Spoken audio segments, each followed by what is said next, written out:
Greetings, my brothers and sisters. One and all.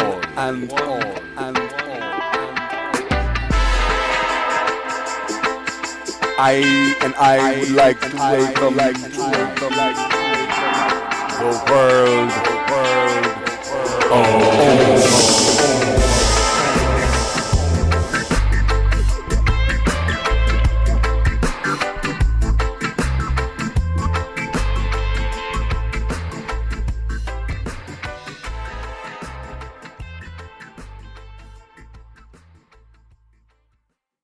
Ooh, So tap. were we going to change our plans at all? So I guess I might as well do the recap. Well, yeah. So all right.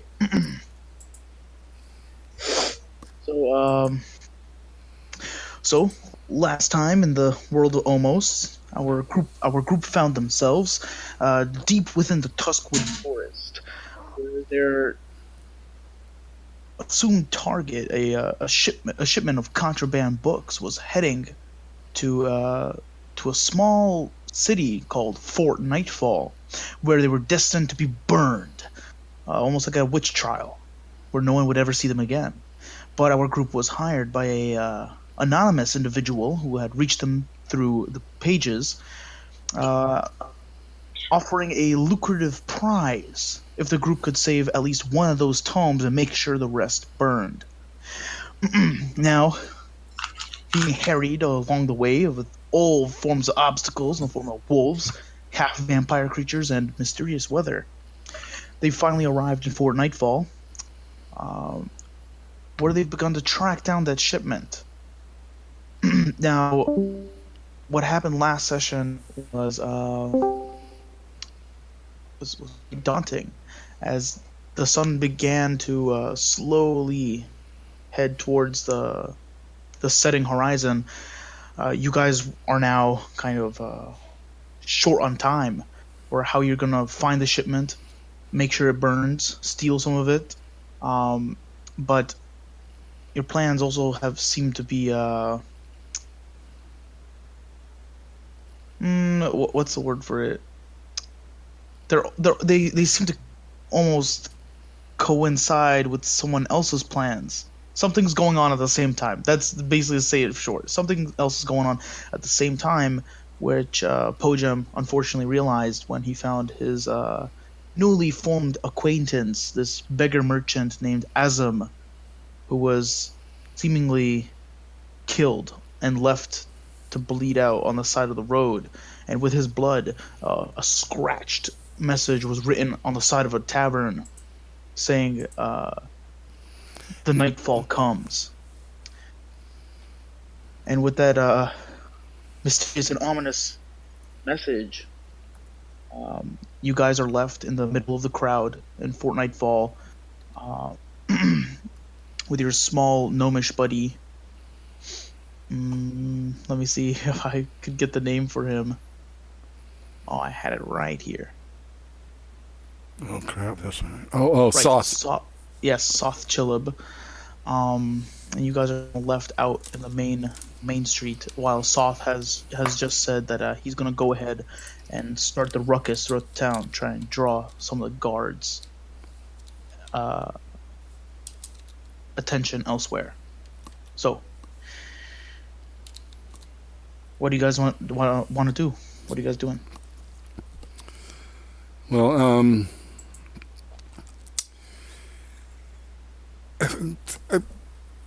these are my thoughts, and I basically go over what I think about the shipment. That it's possibly not even here, and if it is here, the people that brought it here have some plan, some ulterior motive. Because why would you kill all the people that were taking the shipment, only to then, basically what it appears to be, take their place and deliver it, if it's delivered?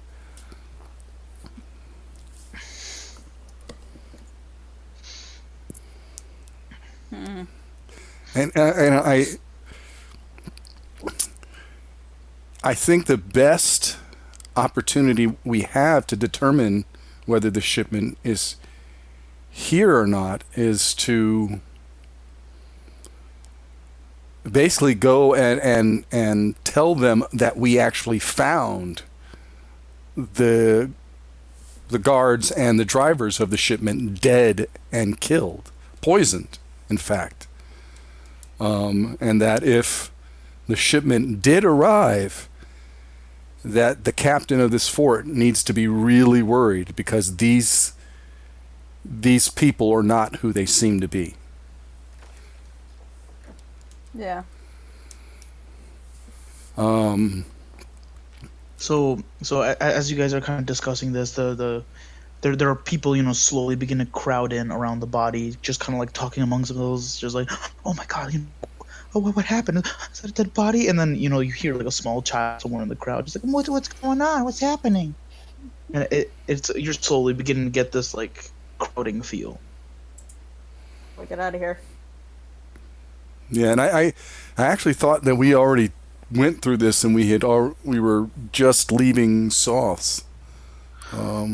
No, you had just left Soth's, and right outside of Soth's building, or well, right out of, but nearby, was Azam's assumingly perished body.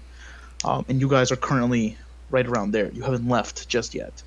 And there's like there was like a small blood trail to a nearby tavern wall with "Nightfall Comes." Yes, yeah. And there's a huge chunk ripped from his neck. I mean, it's not like, he was mutilated, but it looks like it looks like a gash wound, like maybe if someone used like a spiked weapon or like a raking type of weapon, maybe like a set of claws, it was able to bleed out enough for them to, write this message on the wall. But yeah. But how about Lou? Why don't you make a medicine check real quick? Or not Lou? My Po-jem. Yeah. Alright. Since you're already, inspecting the body. Wow, natural 20. There we go. There we go. That's a way to start off the night. Better than last time. Yeah. So, Po-jem, as you're inspecting the body of Kings, you actually almost sense the slightest, like the softest pulse in his body still. Okay. Immediately. Oh shit. Just real quick. Would people freak out if I pulled out a healing drought and gave it to them? Can I get any impression? You're not sure in the moment, but you can try to see what could happen. Go ahead and make a insight check. No matter what the insight check is, I'm going to do it. So. Sure. I just might be more underhanded about it, might sleight of hand it. Mm-hmm. Well, people are aware of things like potions of healing. But they're not commonplace. To be able to afford a potion of healing, it's like that's a luxury, really. Just because of how much they cost by themselves, Okay, can I try to sleight of hand, give it to him? If I fail, I fail, but at least make the attempt. Sure, okay. Try to sneak it by. Go ahead. All right, awesome. 22, yes sir. So the commotion of the crowd kind of gets them all like blind to certain details, but you pull out a draft and you begin pouring it down Azam's throat, and it takes a couple moments, and as he's pouring it down, Maza, just because you're so familiar with this sound, you hear the sound of kind of like heavy metal, like clanking and footsteps, and like a horse trotting towards the crowd, almost as if guards are approaching the scene. But yeah, go ahead. I turned to Po-jem. I don't know what you're doing, but hurry up. We gotta go. I'm done. All right, Okay. and with that, Asm kind of flutters his eyes open. He's like, what's happening? And the crowd's kind of like, oh my god, he's alive! Oh my god, how could this be? Casimir is freaked out by witchcraft. Casimir will remember that. But yeah, so Azam seems to like, come to consciousness, and the wound you watch Po-jem as you pour it down his gullet. You watch the skin almost graft itself together as new sinew and muscle begin forming in the injury around his neck, and it seals together. And I'm like, okay, don't relax. Don't sit up too quickly. You were grievously injured. Sir, they're coming. Who is coming? We can't stop them. The night comes. Okay, right now we need to get you somewhere where you can rest out of the eyes of all these people. Before And he kind of just begins like looking out, and he's like, stop being vague, says Kaz. and he begins muttering in a different language that you don't understand, but one of the words you can vaguely understand, just because it's so similar in all tongues. But he keeps repeating, Papa, Papa, Papa. What language is he speaking? Well, you heard it briefly before, but he's speaking the same tongue as Umar Khayan was, that Aznashai merchant. He seems to be speaking the same language, and he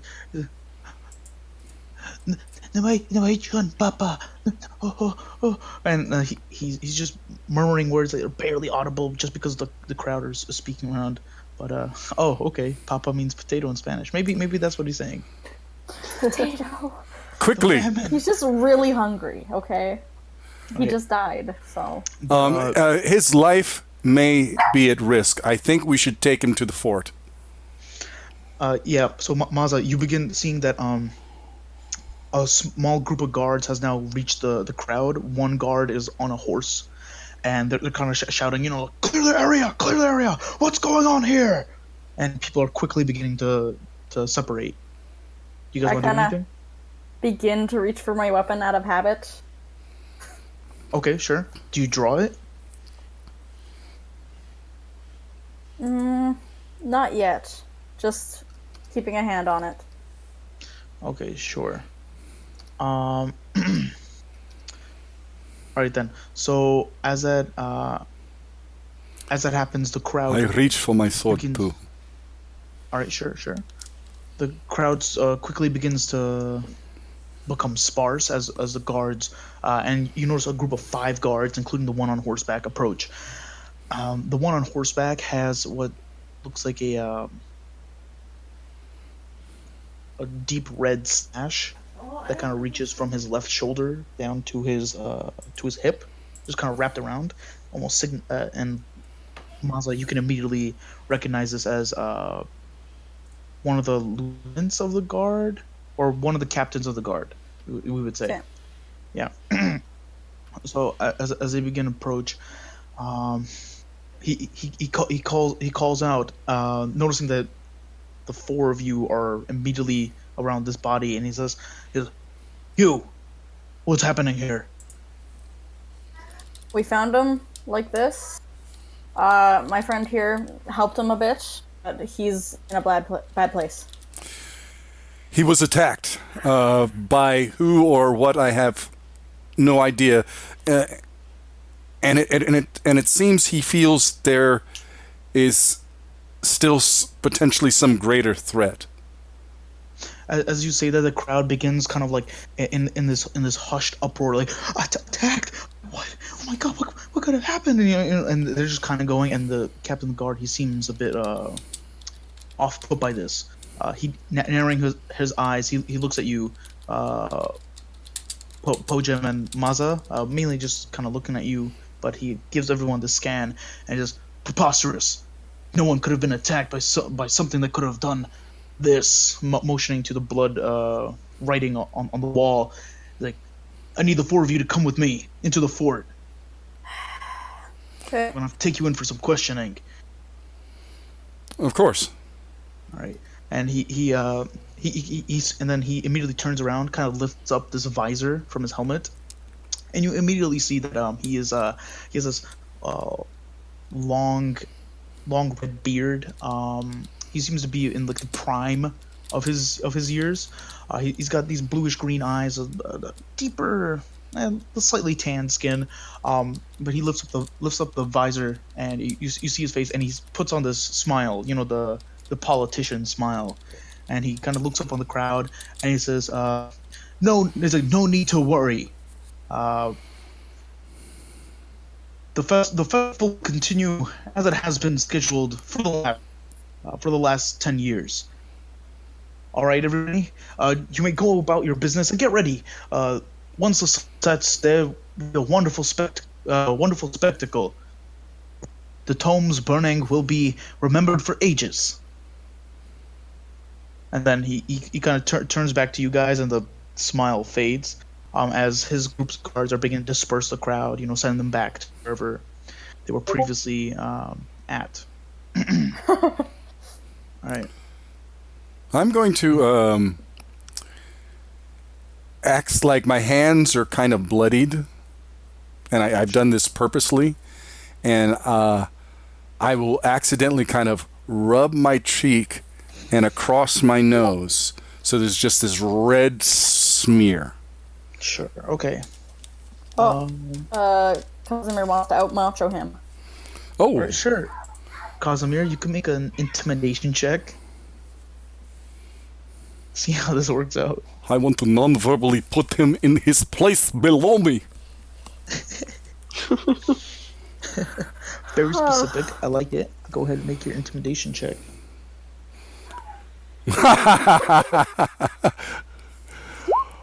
Well, that is how my Casimir. All right, great. So as you kind of like beef yourself up and give him direct eye contact, he seems to give you about the same. It's a little difficult to put him in his place when he's on a horse.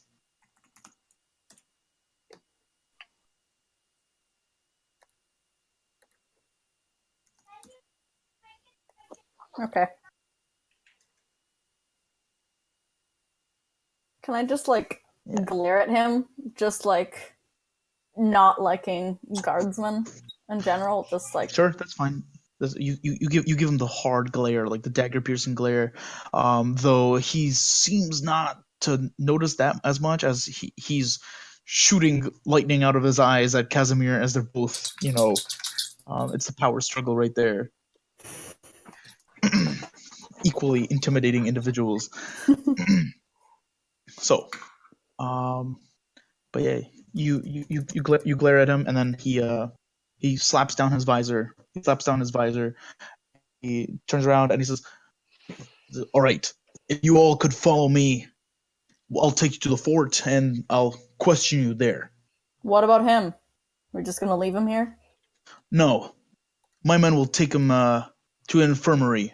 They'll be able to take care of him there. Okay.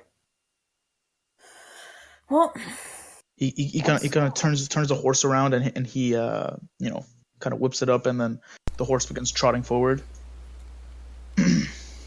So three other guards begin handling Azam, kind of lifting him up, and then two other guards are begin walking beside you guys. And you guys begin moving forward. Yeah, Po-jem is walking with a nice, fast step just like making the guards kind of keep up. Sure, gotcha.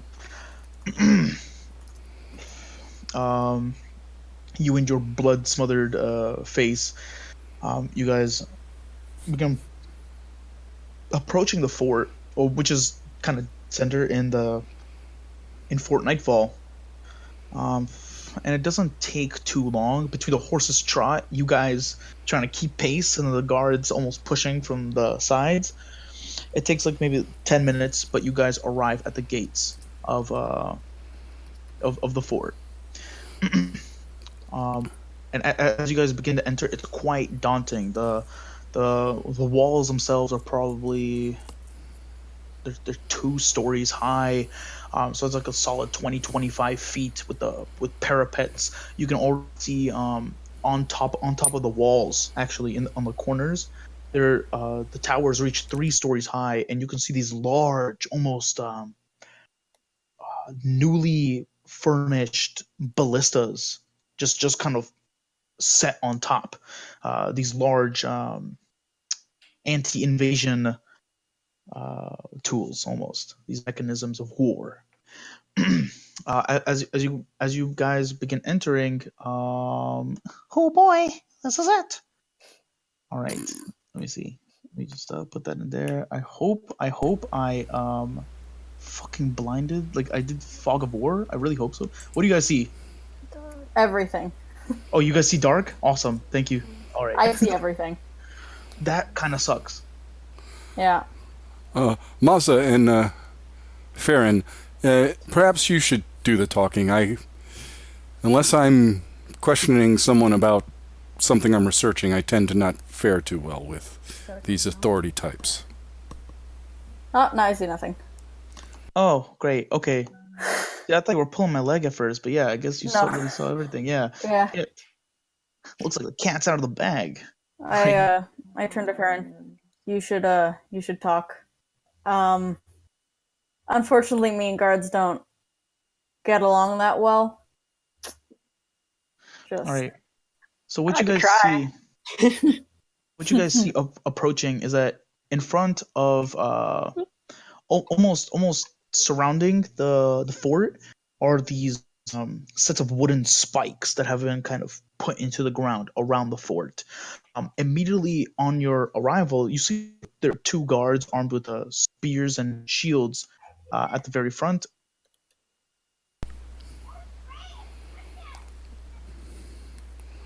There's rubble that's collapsed onto some of the spikes and on the ground, almost hinting at some structural damage there.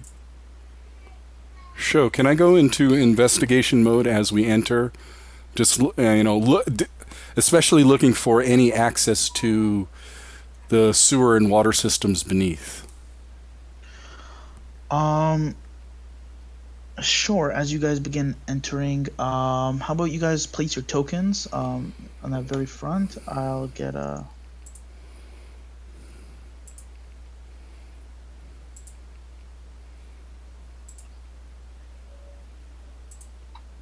I'm just gonna put this dude right there because that's who he is. All right. So the guard. So this is the captain of the guard right here. So you guys placing yourselves. All right. Did I place myself in the dark? I think you may have placed. I don't see your character actually anywhere. So no, I don't think so. All right, hold on. All right. Try this again. But as the guard begins to approach the guard captain, as he begins to approach, you guys enter. You guys begin to enter the fort. He leads you in. You know what? Actually, how about this? Well, I'll skip the theatrics here with the going through the map. That might be a pain in the ass. But all right, so Po-jem, you can go ahead and make an investigation check while looking for these sewer entrances. Moan investigation. See if there could possibly be any, really. No. All right. I'll tell you this much: is that Damn. the only real sewer systems you've seen haven't been the parts of Estrania that you've been in, really, all the sources you've seen probably are in the Silgasian Empire. Though you haven't really been in any major cities, except for Valishbor, I'd say. But even then, you weren't there for too long, so you haven't really seen any, state of the art like sewer systems actually in this country. So you're not even sure if they have any. Well, you said that there was an old sewer system and that it was dangerous and it could be entered from outside the city, but we determined that it was going to be too long, but it might serve as an escape route. But that's if we could find it. So, right. So did I say sewer system or tunnel? You said tunnel. Yeah. I'm not sure. It's Soft Chilla mentioned that there was something of an abandoned escape tunnel leading from the fort, but it would lead deeper into the Tuskwood Forest, and that you guys had to travel into the Tuskwood Forest to find that entrance. That would have been the more dangerous part. So now I'm just thinking of it as a potential escape route if shit really gets bad and we're kind of stuck in the fort. Yeah. So I'll say he leads you guys all the way up until his office, which is actually not on this map. It's on the second floor. So I'm sorry about that. I'm just gonna have to, switch all over to floor 2. Boy, and then fucking turn on the goddamn fog of war. Shit. Right. So if you guys can scroll towards the middle, you'll see that. This is what you would have seen. So you guys can place yourselves there. Sorry about that, y'all. Still gotta get in practice with Next time, just for now, just tell us to look away from Roll20. Just in case. Yeah. Hello. Shit. Hi. Hello? I'm playing right now. Can I call you Oh, back? shit. No, that's not for us. No, you can't call me back right now. Playing or something. I'm Alright. busy right now. Okay. Alright, okay. Bye-bye. So, right. So you guys, She was wondering if I wanted to come over. I was like, I'm busy. alright. So you guys can enter this room. This is the guard band's office right there. All right. So looking through, as you guys walk through the fort, it is an extremely militaristic style building. It's really not much towards decoration. It's kind of Disappointing. it's all the money has really gone to just defense, watchdogs that have been set between this inner sanctum and the walls around the fort, which is a lot smaller than you actually thought. It looks a lot bigger from the outside, but I guess that's again, intimidation factor for you. I'd say with your guys' passive perception, you hear this general almost sound of construction, almost as if so someone's been picking away at stone. Just this constant metal ting ting ting ting, and just this grinding of wheelbarrows carrying stone. But you got led up to the captain's quarters, this office up here. And as you guys arrive there, he sits down in his big old fancy chair, which is really the most appealing thing in this entire building. It looks up, and you can see that in this room, there actually are no windows in this. No, there is one window in this room, and besides the chair, there is this solid dark wooden desk and just sets of maps everywhere, across the walls and across the table, aside with God knows how much paperwork. So as you guys arrive there, he sits down, looked at you all, and he says, "All right. So, what really happened there? Was he attacked?" Well, we were just passing through, and the next thing we knew, like there was a crowd, and there was a dead or almost dead guy on the ground. I didn't see anything. I don't think any of us saw anything. Oh wait, But DM, didn't I see a little shape on one of the roofs Oh, for yeah. like a split second? Yeah, you did. For a split Okay. second, you I think almost I saw saw that too. Yeah. Yes, both you guys did. You saw a couple figures almost hide behind some of the rooftops. My dog keeps barking at me. I'm sorry. That's fine. Actually, We'll just- we did see, or I did see what looked to be a shadow. Was it like on a roof? Yeah. Yes, it was. Yeah. It was on one of the roofs, but then it just vanished as soon as I saw it.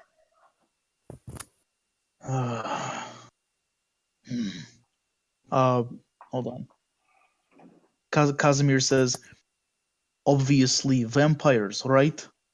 And he kind of, his head just kind of snaps at you, and looking at you, he says, "What do you mean? We're not in some children's fairy tale." We were attacked by a vampire-like creature on the way here. He bit me, if you want proof of it. Like, I can show you the puncture wounds on my neck. I kind of just peel please. away the cloth and, like, show them to him. All right. As you show him, he kind of loses this posture of, like, serious authority, and he just, his eyes begin like darting around the room, looking at all of you. We fought one, and he said that exact phrase that was written in blood. The victim's neck was torn out. It's so obvious.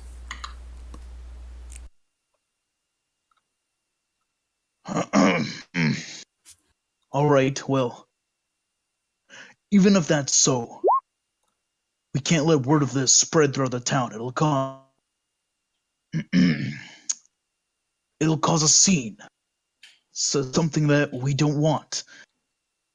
Tonight's tone burning is something that must go uninterrupted. Well, about that. When we were attacked by this creature, there was prior evidence of certain foul play. What do you mean? Well, it appeared that a large group of guards or hired soldiers were waylaid on the road, poisoned, in fact, and with them some normal, like work hands or something. Yeah, and they were all dead. And as we were investigating this scene, that creature showed up. And we were lucky to survive. And I thought these walls would be safe, but now I'm kind of a little worried, to be honest. The guards that we found were from the Hydra Arms Mercenary Guild. That name rang a bell. He stands up and he moves over to the window and he kind of throws over like a set of blinds almost. And after clearing his throat for like the umpteenth time, he looks at all of you, and he says, "All right, Well, are you scared?" Fear fear is something that's quite common in this line of work. Going out every day, armed, with armor, but that only keeps our emotions underneath. You have to understand that with all the people out there, there are criminals too. People that don't take too kindly to guards. Yes, of course. Everyone dies. Regardless, I didn't want to believe it. It's just some folk tale, right? A lot of things Sucking are demons of the just night. folktale. If you've noticed already, the fort has been under some repairs. It's seen better days. Really? I thought you just designed it like this. What was the question? I thought you just designed it like this. It's really quite awful. Just do your job and keep the vampires out. He says, well, that's the problem, is that within the last 2 weeks, the fort was assailed by large stones and objects, things that we were not prepared for. We were able to persuade some of the individuals to believe that it was just some rogue criminals had somehow found a device and they were able to damage the fort just enough. We were able to play it off long enough, but I know what I saw. Things came flying in the night, dropping boulders and things that I can't speak of. Bodies. And they broke through the walls. Shouldn't there be a lot more people dead if they came in such a number, as you said? Well, that's the thing, is that I don't think they came in large numbers. It almost seemed that they were testing our walls. We were able to dispatch the bodies. And, unfortunately, there's not much we can do once the rocks were dropped. But we've been trying to reinforce the damages. But, is that why you have new ballistas? That would be the reason, yes. We claimed that it was just make us feel a bit better of ourselves, but obviously that's not the case. Well, so I have to say, being a group of individuals who don't seem to be too afraid of approaching dead bodies, who have seemed to be recently massacred and their blood used to write mysterious messages up against walls, I'd say that I'm in a peculiar position. Just based on that message and what we heard the other night from the creature, it says that nightfall is about to happen and stuff, so maybe you should postpone the festival, because, night, and there might be an attack probably tonight, if we found the body today. Make a persuasion check. See where this goes. Persuasion. Okay. He clears his throat again. No, that's something we can't do. You'll be risking the lives of all your citizens, but okay.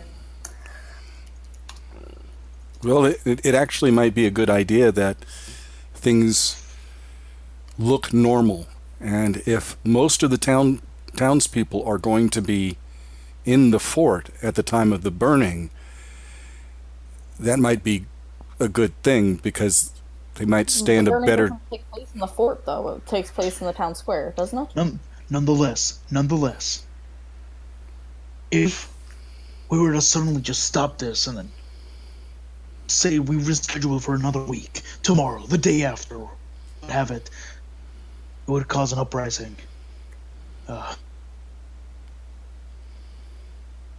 Well, Fort Nightfall being what we are, some of the people here, including my own men, are quite zealous when it comes to the sovereign's words.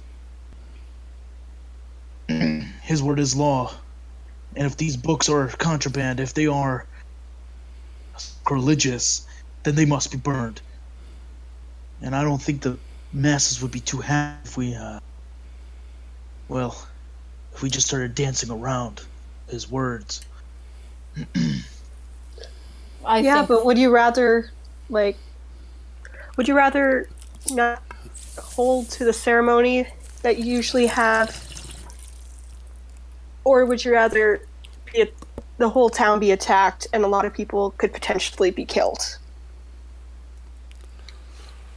He kind of takes off his helmet at this point. You guys see he's his hair is, it's thinning, we'll say. But he takes it off and wipes the sweat from his brow with a cloth. This is tradition. This is something that has been carried out for a very long time. This is not just something I can stop.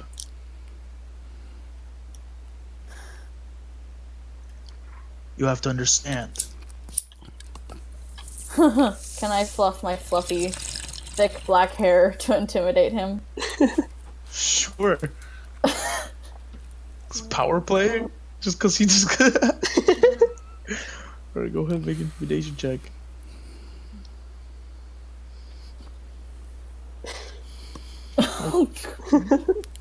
Alright, so Casimir, you feel thick and just... your shiny mane. That L'Oreal stuff, you know what I'm saying? And he's perturbed. He's perturbed, to say nonetheless. But he continues, and he says, "It doesn't matter. The books are here. We have to burn them." So they arrived. Yes, of course they arrived. I told you this has been tradition for some time. And where right now are the deliverers of that cargo? Well, now that you mention it, yes, tradition. was, It makes fools out of many men who refuse to think for themselves. Alright, okay.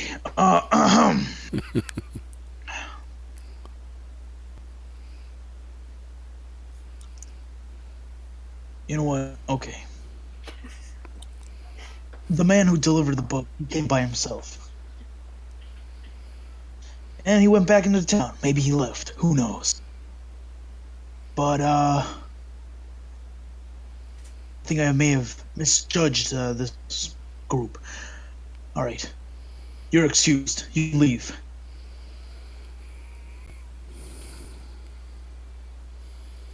Excuse me for prying, but what did this man look like?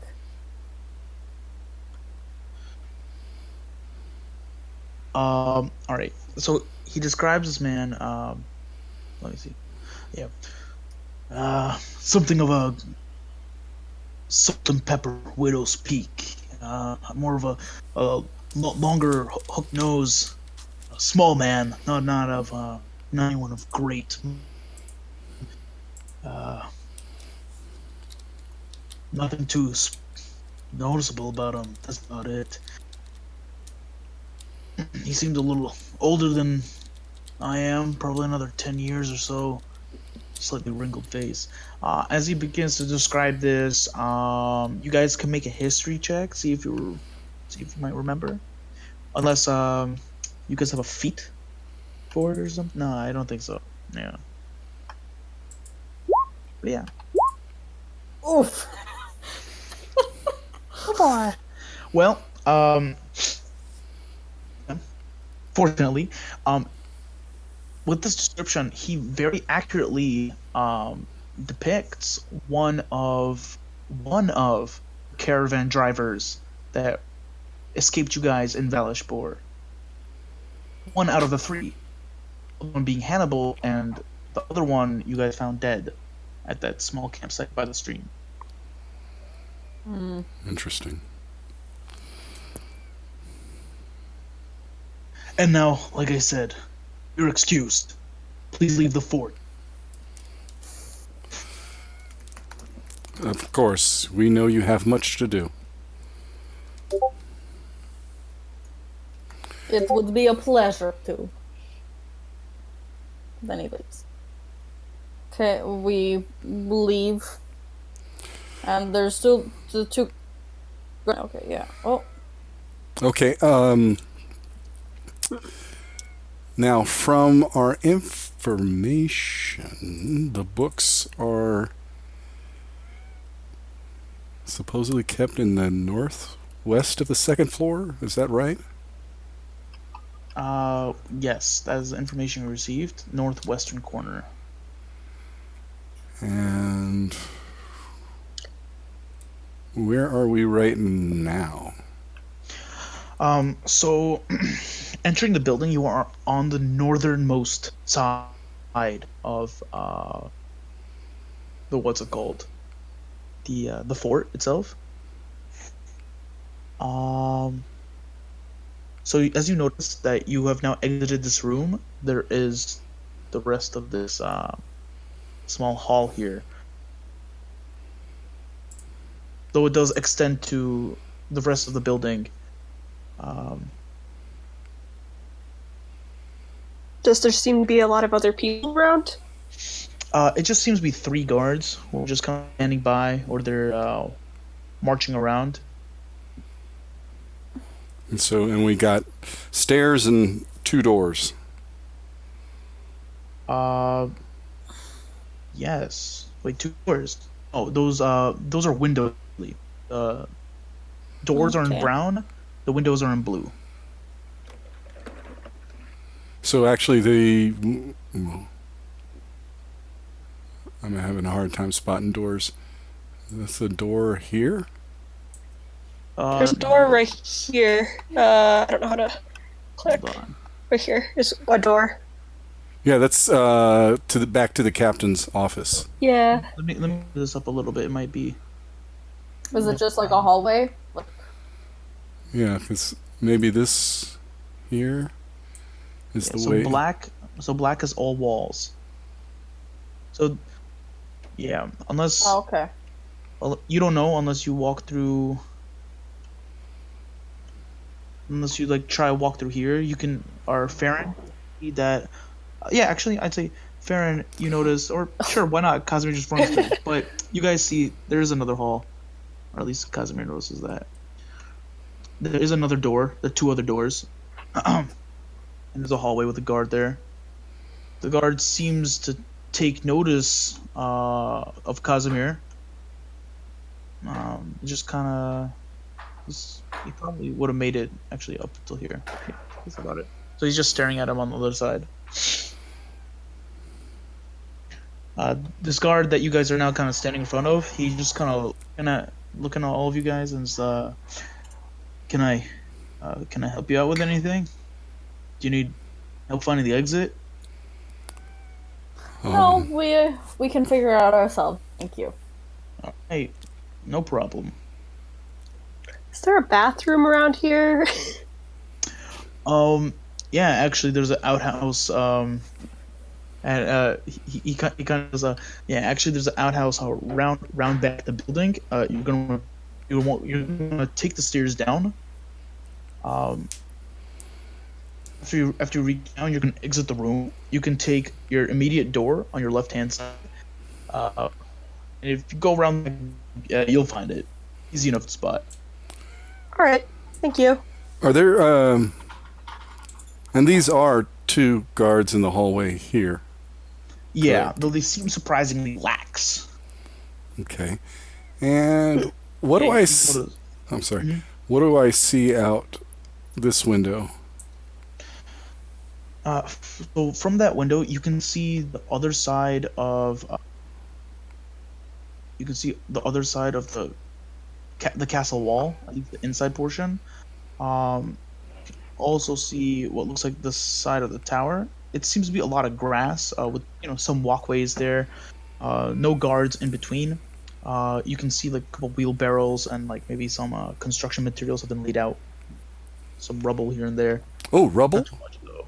Really? Yeah, but not like a huge bunch. Maybe like a couple bricks. You don't know if it's used for construction or if it's being replaced. Okay, I'm thinking of shit.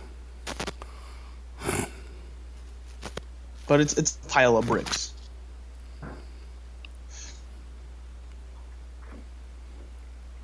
This guard moves away from the window.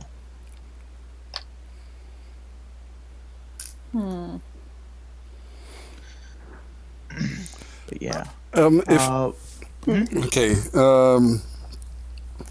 I kind of don't want to do anything without telling everybody I'm about to do it first. Sure. Yeah. Let me just tell you one more thing, Po-jem. Is that you also see this thing. All right, so I'm just gonna highlight this just so you know. All right, so those little thing in the center here, that right there, you notice that it's about like 10 feet above the first story. There seems to be this intersecting thing of building and the fort. Oh, okay. Could you say that again? Your mic was cutting out. Oh, sorry. So it's like let me see. Kind of like if you've ever been at the airport. Have you ever seen that like long glass hall that like connects the like one part of the building to the other? Yeah. Like a floating walkway kind of thing? Kinda, yeah. So this is kind of like that, except it's made of stone, and it's connecting the wall to this inner sanctum, inner fort. And it's about 10 feet off the ground.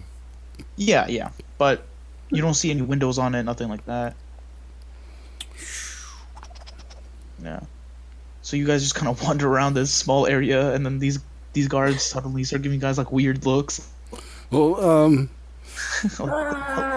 Excuse me, sir. Yeah. Hello. Can I help you out there? Do you know where books are? I'm sorry, I've never seen one before, and they seem really interesting. And I'm leaving soon, so I won't be around for the burning. The other guard moves over, and they kind of look at each other. You notice they look exactly the same, almost as if they're twins, though one has a bit more scruff on the bottom of his chin than the other one, and they kind of look at each other with this like kind of try to smile at them. Sure, make a persuasion check. Make a persuasion check. With your fire on your head. Oh wow! Wow, alright, that's fucking awesome. But all right. So they look at each other almost with like this scrupulous look, with this kind of coy smile, and they look over to you like, so you haven't seen a book before? Pretty crazy. So sheltered lives.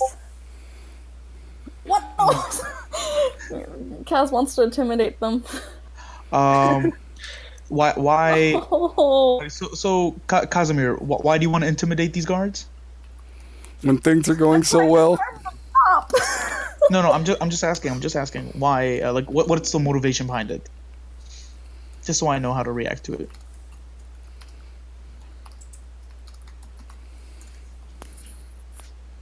Because they're making fun of an innocent girl. He won't really do it though. Okay, sure. So we'll say Casimir, it ruffles your fur a little bit, but so the guard looks at you, kind of looks at you guys, and says, well, all right. I think I could show you maybe a peek at the books, but he looks at his at the other guard. It's like, what do you think, Ron? When should we take him around? Before a little before the burning?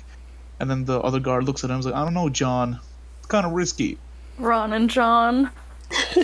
And he's like, don't you worry about it. Hey, how about you cover me, and I'll take him round. See if see if I could get some more money out of it. Like you're overhearing this little conversation, which is like not at all hushed, and I'm like I'm see if I can get something out of it. And God. and then Ron nudges John. He's like, all right, buddy, well, be careful. You got it. And they begin separating ways. So then John so John's like, all right, well, you can follow me. If anyone asks, we'll say I'm giving y'all a tour. All right. Yes, sir. All right, that's what I like to hear. Ridiculous as it sounds, it seems though as these guards are almost just careless. God. This guard he begins motioning, just kind of like, come on, follow me, and he begins heading towards the stairs, kind of nudging past Casimir and Po-jem. Though he turns around and he says, hold on, wait a second. Ladies, are these guys with you too? No. No. All right, well, come on, let's go. Okay. The minute he can't see me, I'm going to use the scroll of invisibility. Oh boy,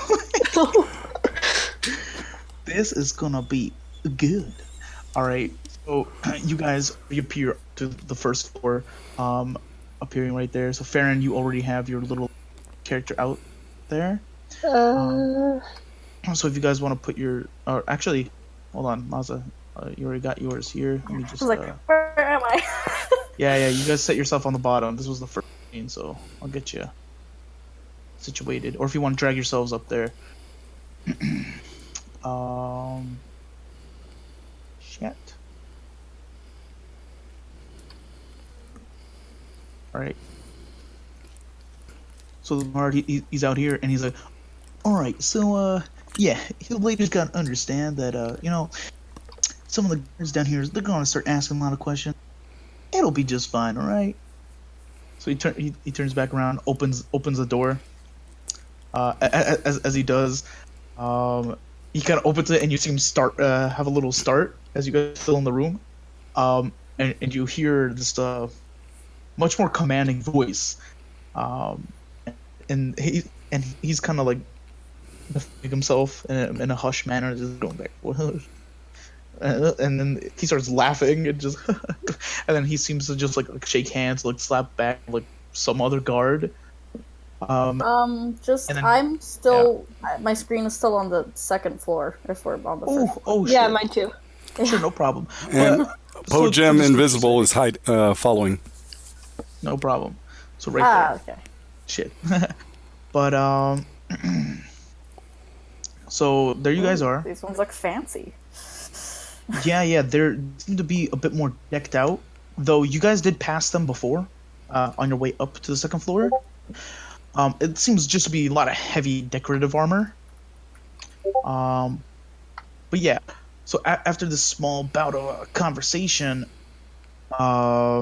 John seems to look over at you guys, and he kind of shouts out, like, "It's all clear. Come on, I'll show you around the place." Come on. He's like, "Come on, let's go." He starts walking forward, and he says, "Hey, Gregory, it's I'm just showing some of these new customers just a little tour of the fort, you know what I'm saying?" And this guard comes on and says, "All right, but I'm sorry, I can't let you through, no matter how new these customers are or how to talk like that." and he says, he's like, "Oh, come on, Gregory, you know me, right?" And he's like, "Here, look, I even got a permission slip." And he reaches into the side pouch, and he seems to be fumbling for something, and this small jingling sack of something kind of slips out and drops the floor, and he's like, "Oh, whoops!" Picks it up and he's like, "My permission slip." and this guard is seems to be a little just perturbed almost. Just he takes his pouch from him and he says, you got, it's like, a lot of you're still not allowed to go in, but I'm gonna take my break for now. He's gonna like step through this door on the side. Looking at you guys, he's looking at you guys. He says, "It's all clear. I think I'm good to go." He sounds like such a douche. No, for real. He's pale. He's got paler skin color. He's freckles. This red hair that seems to be slicked back, like nice and tight. He's got these greenish blue eyes.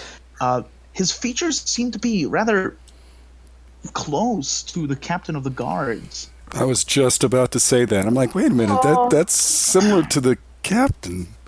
And looking over at you guys, he's like, "Well, we don't want to be too late, right? The burning's about to start." And then he heads up the stairs. All right. Oh, if this is the captain's son. That's what I'm thinking. Yeah. So, as you guys head up the stairs, sorry, we're gonna switch real quick back to we're gonna switch back to floor 2. This is gonna be a ride. Should we look away? No, please. You don't have to look away because I'm gonna switch the screens in just a moment. You guys gotta give me a quick second though. Yeah, it's fine. Gotta place your characters here and here. Then take this douchebag and just make him visible again. All right. All right. So you guys all are on the second floor once more. As you guys enter, you guys see just a room with just piles of books, like stacks and stacks, and not all of them are even the books that you guys are looking for. Some of them are just, like maybe books that got left behind, books that were supposed to be burned, but maybe never got to that process. But yeah. So it gets to that point, and he's there, and he's like, "Well, all right, ladies, this is the room." Are we alone, or is that like old guy with us too? No. There's actually a wall in between. Wall in between? Okay. So we're completely alone in the room? Besides Po-jem, besides Po-jem and John, yeah, you guys are pretty much alone in the room. Okay. I would like to walk up to him, kind of put my hand on his face, slowly put it towards his neck. He closes his eyes and puckers his lips. And squeeze. All right, sure. Grab his neck and just squeeze and pin him to the wall. Kind of cover his mouth at the same time, too, so he doesn't make a sound. Sure, yeah, go ahead and make an athletics check.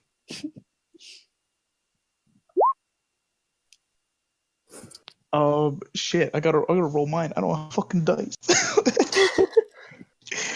I'm a failure. All right, hold on. I got him. I got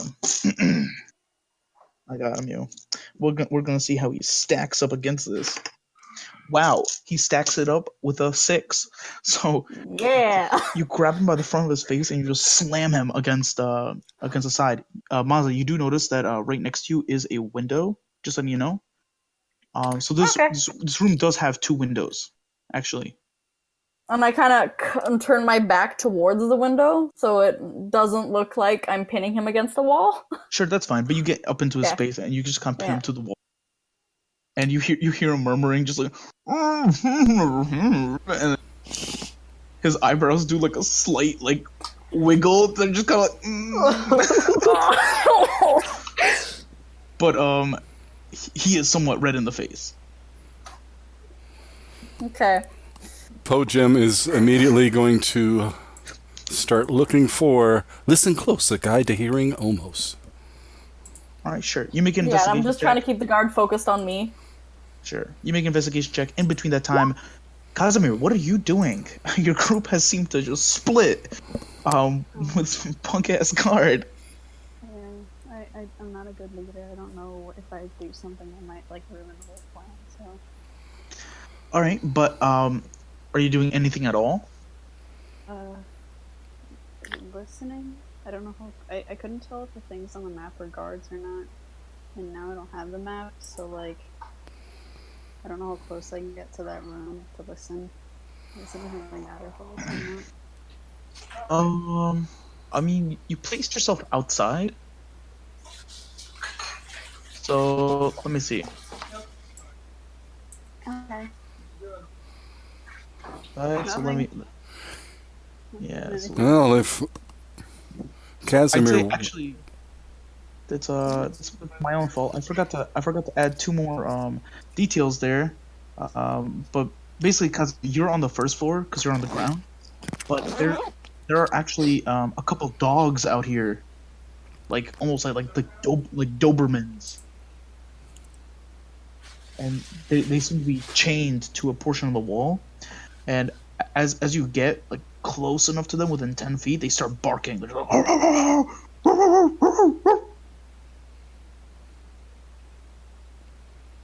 they begin barking at you. Come on, Wolfman, charm him. Oh, move to another building, so Sure, BRB. gotcha. All right. So there's just barking. We'll leave it at that. So going back to this strange porn. Oh God. The worst. So what's going on here? Okay. What was that?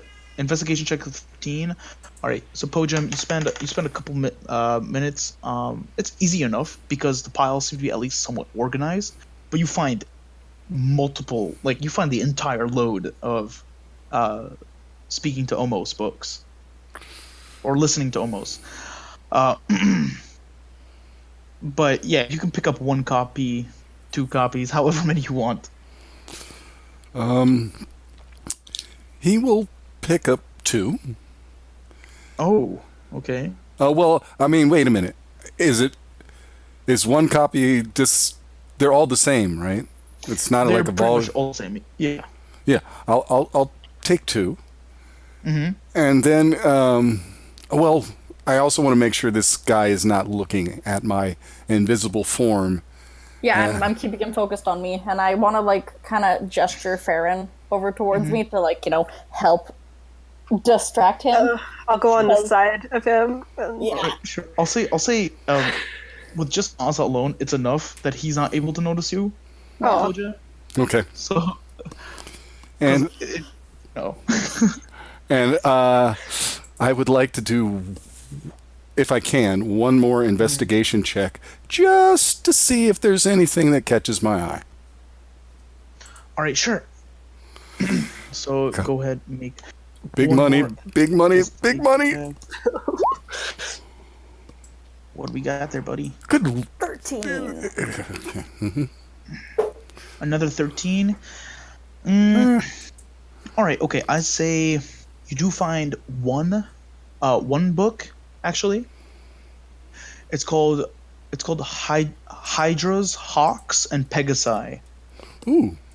It's called Hawks and Pegasi, a guide to the mercenary companies. Take it. Yeah. Hydras, Hawks, And Pegasi, and Peg. like the plural of Pegasus. A guide to... A guide to mercenary companies. Okay.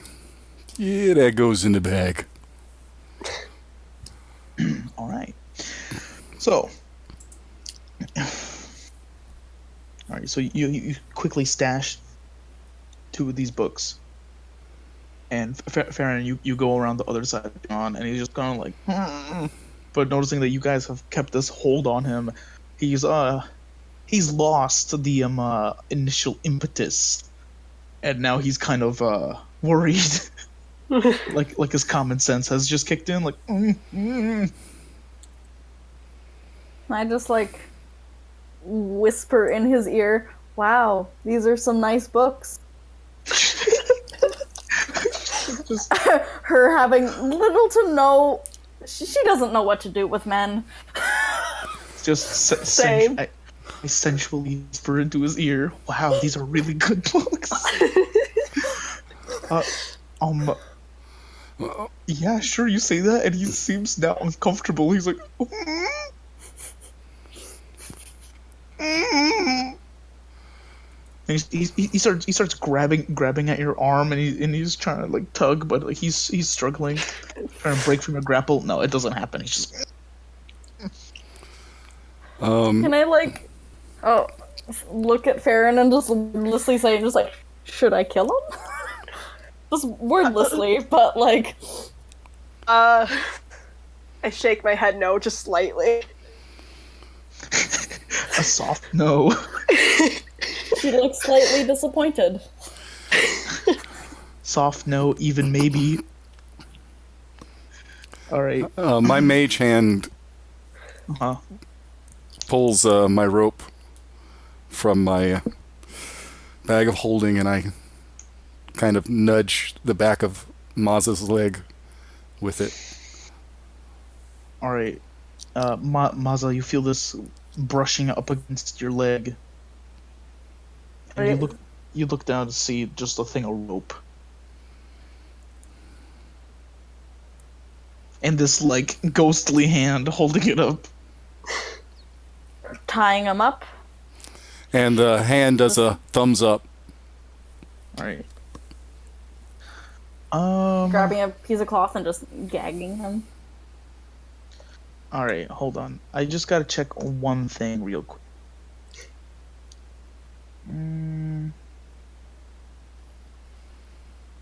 Right. Okay. So, as soon as it does that thumbs up, Po-jem, you suddenly come into view. Your invisibility is broken. With the thumbs up? Well, invisibility is broken when you can't make an attack or cast a spell. I didn't cast a spell. Mage Hand is a spell.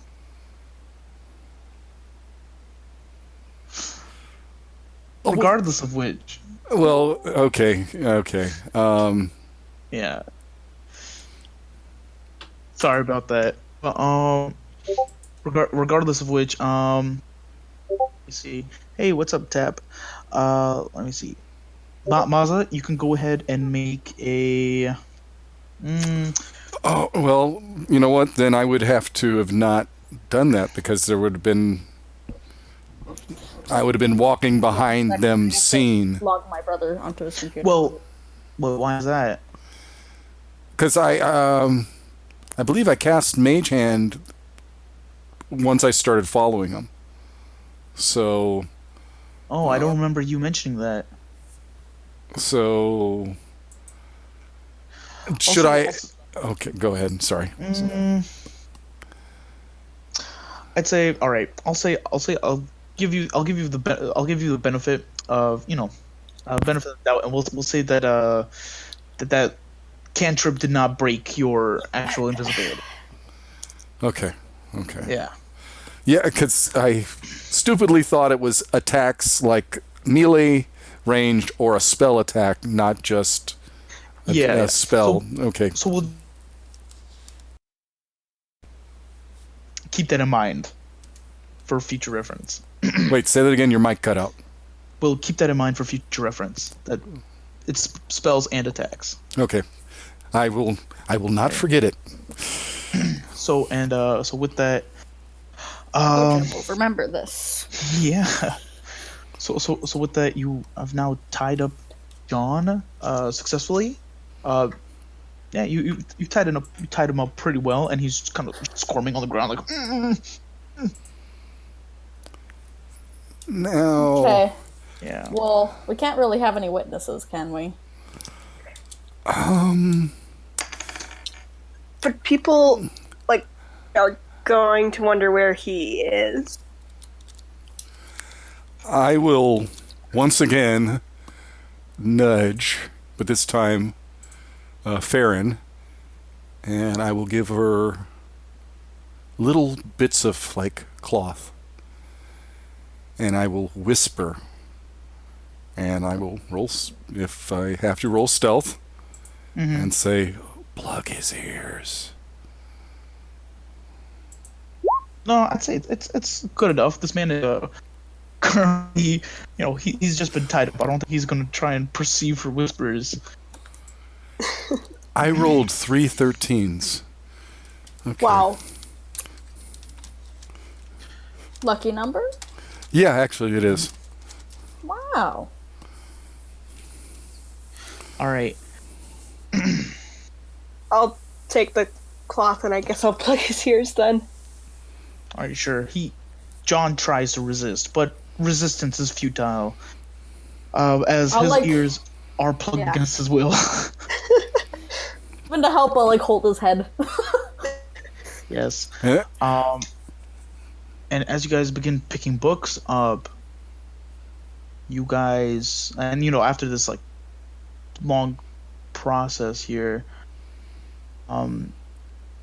you guys begin hearing the sounds of distant horns, or not even distant. It's slightly muffled just because you're in the room you're in, but you hear horns just. We have to go. As you guys. Sorry. As you guys begin hearing just distant.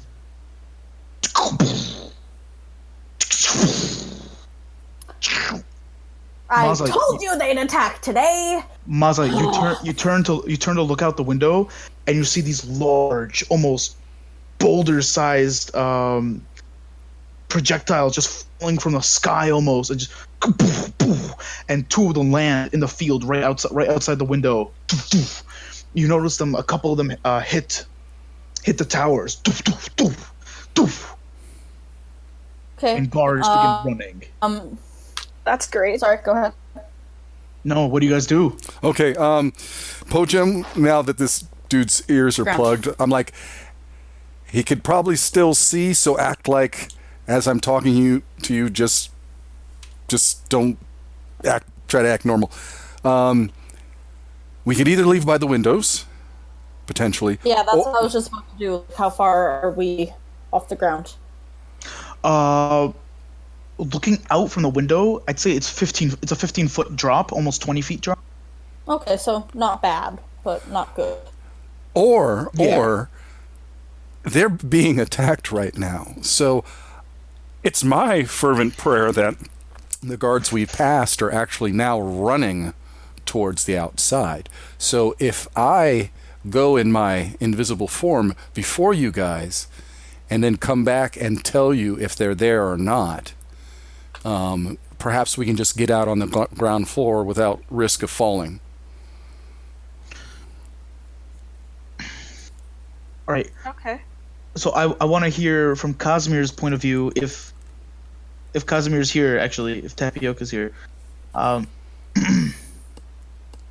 Yeah, so Casimir, you also begin to see just rocks begin falling from the sky as the sun is beginning to set and darkness takes over the sky. You see figures just in the sky flying over the fort. Is there any way you react to this? Good vampires, man.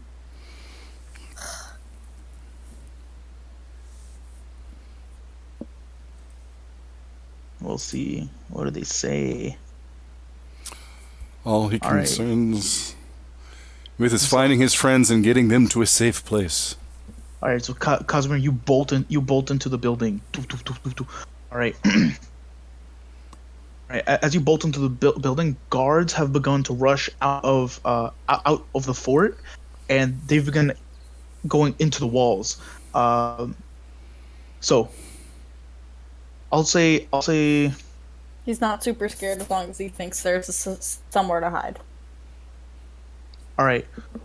So Casimir, you have a choice. You can attempt to. I'll let you make a perception check, just see if you catch a scent of where your friends are, or you can attempt to hide.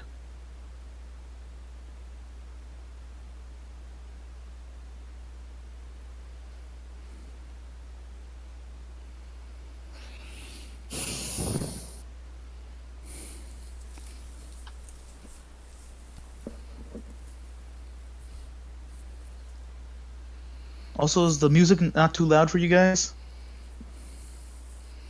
I turned it down a bit, so it's not bad. Sure. It's good. Gotcha. I don't have my music on. All right, gotcha. Oh man. All right. Okay. Tapioca's asking if We could have a break for dinner. yeah, if we took a small break right now, maybe. It depends. What is your family eating?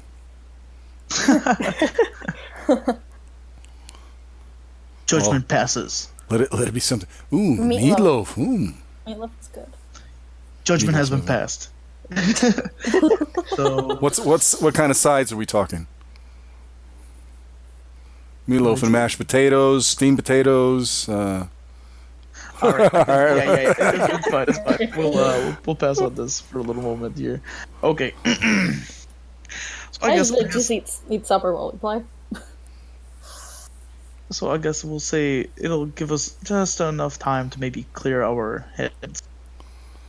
Maybe we'll think of a way to get out of here before whatever happens. So It's this little strategy meeting. yeah. So how about it? We'll take maybe like a 10-minute break or I don't know, something like that, and come back to it just right after. Okay. All right. Gosh darn it! Right in the middle of the tension. But You think maybe we should go for 20 minutes just to, as if she's doing the whole family meal thing. Is your call? I mean, we'll see. We'll see. Sure, why not? If 10 minutes goes by and then no one's here, we'll wait it out just a little bit more. all right. All right. Right on, folks. Let's not die. Good plan. Yeah. So I'm The gonna best- mute myself real quick. All right. You guys can talk about whatever you want, or Probably won't die, but you bathroom guys, I'm a little worried about. I'm not too worried. There's going to be a lot of chaos going on, and this we kind of have to help them. Unfortunately, yeah. And Po-jem says this to you. Now, we need to trick this young man into thinking we did this for his own benefit. That we knew an attack was coming, and his father, the captain, was not going to listen. So we decided we would say... There's the smoke alarm. we decided we would at least save his son. So you guys tricked him down here and tied him up so he will not go outside to join the battle and potentially get killed. It's an idea. It is a stretch though. It requires. And my whole concern is if we just leave him here tied up, he could tell the general guards that he saw us in general. And we also went to Sauce's house, so I don't know if anyone saw us go there, but he could be investigated, and since he's a known page contact, that could ruin operations in the city. But if we kill him, what are we gonna do with the body and stuff like that? And this dumb schmuck doesn't deserve to die by our hands. His life is going to be pain enough. Could try for the old look, are you listening? Are you listening? We're going to untie you. You're going to stay here. If you go out there, you will die. Protect the books. Seems pretty stupid though. Yeah, he's that fucking dumb, and he's such a punk ass bitch that I don't think he really wants to go outside and fight. So, given the opportunity, I think we would be at an advantage to trick him into we had to get you to listen, and that's, we're going to, and we'll say, hey, we're going to go right now and we're going to send people your way. This is, a protected spot. It's hard to get to. All right. So when people come, you just stay safe here. That's, otherwise we got to, I don't know. I don't want to kill the young punk. Yeah. Yeah. Okay, can I just say that I did not think the whole persuasion thing would work. It just came in as an idea, and then there it went. Yeah, Po-jem was sitting there debating like he was going to throw one of his alchemical potions out the window to start some commotion, go invisible, and then go searching. But the thing is, I would have searched in the complete wrong area. I would have been completely lost. I was thinking it was the doors to the south. And I just... Yeah. So that was perfect. That was beautiful that happened. You got that persuasion. That was pretty great. And of course, the only way it would have worked is it had to be like this dude's son who everybody, kind of has to kiss his ass, so... So, I mean, what do you guys think of that idea of trying to convince him just like, if you're listening now, we're going to untie you, but you can't leave here. You have to stay here. Yeah. Yeah.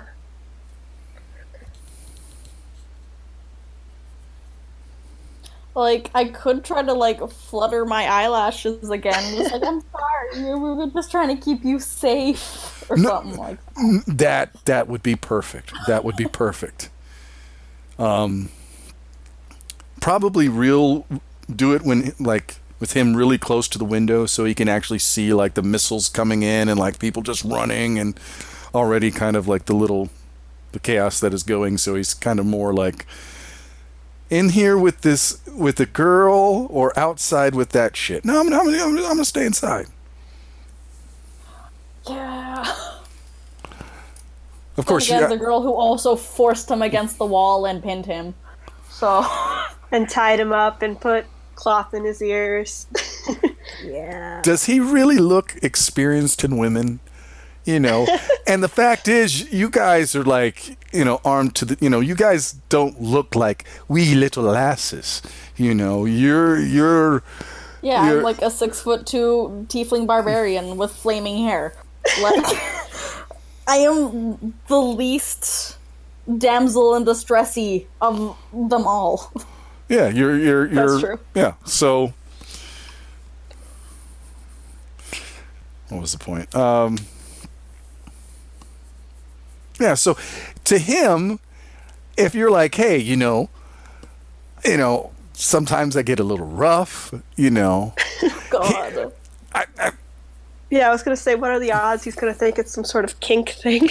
Right, exactly. Oh, God.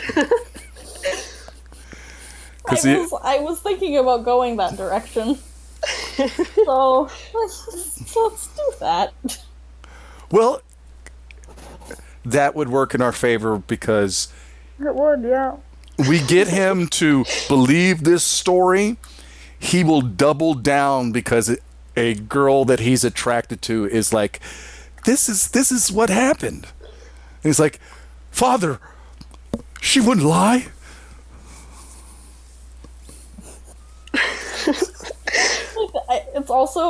It's not even funny how inexperienced she is with men in general. She doesn't know what the fuck is happening. But she's so gay. oh yeah, that's right. Because I was just like, wait a minute, you did get lucky. You got lucky. Wait a minute, that wasn't a dude. And then you just said it. I was like, oh yeah, that's right. Oh, she's like, that's what. The thing is, I think Farron's probably gay too, which makes it, yeah. Oh, that's even better. Yeah. Poor guy. Well, you know what? It's a learning experience. I mean, I don't, not speaking for every heterosexual male, but, there comes a time in my life where I've been attracted to women that definitely don't dig the music I'm putting down. And once or twice, I've gotten the vibe like they do, which is, like every now and then you will run into a lesbian sister who's just like, every now and then they're like a dude, one dude out of, every couple years is just like, oh, that dude's cool. Once in a blue moon. And my features are a little bit soft, so, I could look like a very, well, would it be butch? I guess, Yeah. I guess if you squint your eyes, I could look like a butch woman. It's my favorite thing. Have you guys heard of, or seen that? There's like a post or something about, like, is that a butch girl or is that like, or is it a just a feminine gay guy? man? Like, what's happening? Yeah. It's true though, with like stone butches and stuff. You're just, what are you? I don't. And especially with ones that are like the sharper features, so it's like the big jaw, and you're like, a lot of confusion. I've had I've had like one particularly confusing dude. We were taking like a glass exploration class, and just he looked like he was like from some kind of like late 1970s hair commercial, and very, very, soft voice and very effeminate, and was just getting every girl that was around. And it was just like meeting the guy, you were just like, oh, he's gay. Oh yeah, he's gay. No way at all. Just was just this very, very just effeminate guy. Yeah, there can be those. I've met masculine straight women. They're not often, but I've met them. Yeah, I've known a few myself. Oh, how was supper? God damn you guys, I'm trying to work and y'all over here talking about some next bullshit. I'm trying to fix the map and shit, and it's just like, God fucking damn it. You got a problem with lesbian issues? You find that distracting, you heterosexual? I only have an issue with it when it's distracting, that's all. Shit, alright. We are a learning people. Yeah, no. I got it. But yeah, I'm just trying to twist the story in a way where it'll make sense, cause I did not expect you guys to approach it like this, Like I thought maybe we'll go through a heist, Or no, that didn't work. We Okay, should have done that. Or no, I thought I was like, okay, maybe they're gonna go with guns blazing. You know what I mean? It's like, no, not that either. But you know what? This works fine too. One of the greatest things about Dungeons and Dragons is you can actually wage an asymmetrical war against something. You don't have to attack it head on. You don't have to run from it. You can approach things as, if you got an idea, like a likely scenario or an impossible scenario, fucking do it, roll the dice, see what happens. Exactly. What's the point? What's the point if you can't seduce your enemies? Exactly. And what's also the point when you have no business seducing your enemy? But alright. So, regardless, let's get back into it. We'll go ahead and play that meaty music. All right. Get this thing. So, Casimir, you have now run. You have now run indoors. At this point, yeah, you made it. You made it indoors. To this point, and you have decided to what again? Have you decided to hide, or have you decided to look for? What? Have you decided to hide or look for your friends? Well, second one first, and then I'll hide. I'll look for my friends. Right. Okay. Sorry, I gotta log into the thing. So you can go ahead and make an investigation check to look for your friends, or a perception check. I mean. I'm coming. Oh boy! Yo, natural yeah. 20. I smelled them. It's the stench of just like unbathed tiefling. I knew it would be me. It's like a neon trail, right? And you all can see it before you. What's she smell like? Why is she smelly? Well, I don't know. I don't know, Masa. What do you smell like? Well, Have you bathed recently? not really. All right. Well, there we go. We got a lot of that, undeodorized, A little bit of blood. the natural. Just Yeah. tinged in there. Well, I mean, that's like how people in his homeland smell like blood, so You smell okay. blood, sweat, and stress. yeah, that's nostalgic for him. Yeah, that's all she is. That's all she's made out of is blood, sweat, and stress. So, as you enter the hallway and you begin going, this guard and decorative set of armor kind of like shoulder checks you as it begins like running by, kind of like in a rush. He turns around to you immediately and he says, "Hey, you gotta get out of here, man. There's a lot of shit is going down. The fort's." Can I just like run by and not let him even finish the sentence? Sure, and he kind of yells back after you. He's like, "Hey!" And then he turns and runs. You make it up the stairs, Casimir, and I guess So here you are now. You are with your group of friends. You enter a room just filled with books, and you see a tied up guard just like laying down on the ground, just uncomfortably. It's not important. I care about my friends. Where are my friends? So what are you doing here? They're close to me, and I'll take me to stay. I will go.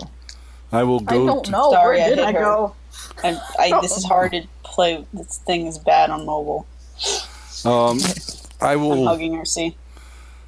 I will go up to Casimir and I will go, "Casimir," and I will whisper, I'm like, "Back with me down the stairs."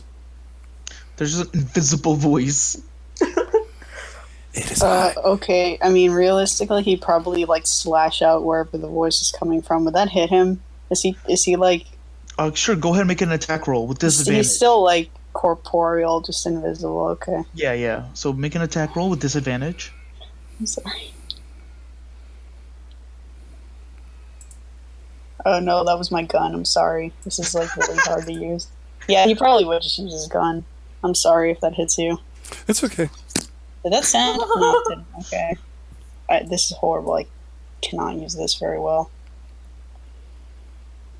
How do you? You just click. Oh, okay, never mind. Fixed it. Come up. So if you just click on your pistol, I did it. you should roll for you. Oh, awesome. He's not using his gun. Okay, he's not using his gun. It's just an unarmed strike, so you're kind of swinging. Just punch the air. Does that hit you? Does 14 hit you, Po-jem? No, it does not. All right. Your fist doesn't make contact with anything. It just seems to be this incorporeal voice that's just floating through the air, whispering to you. It's Po-jem. Follow me.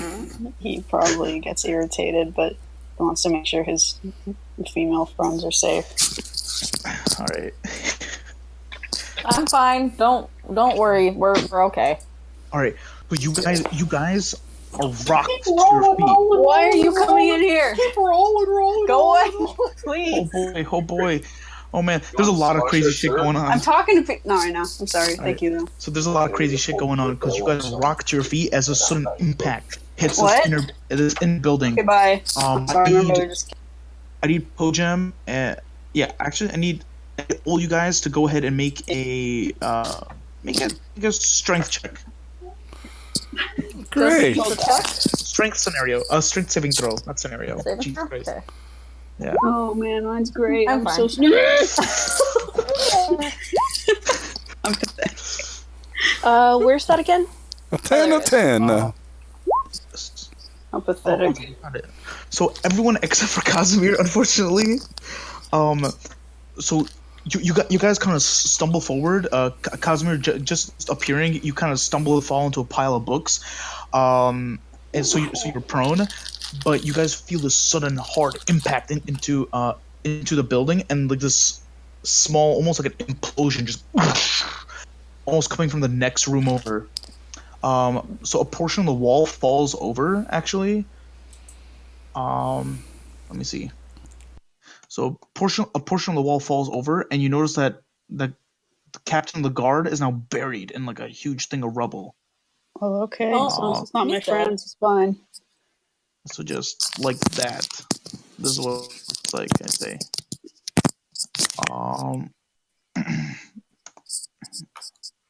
Probably like that, yeah. So it's broken through a portion of the building, and all you see left over from Captain of the Guard is bloody and broken arms sticking out from under a piece, and John is under there, and he starts muffled screaming, just like, All right, cool.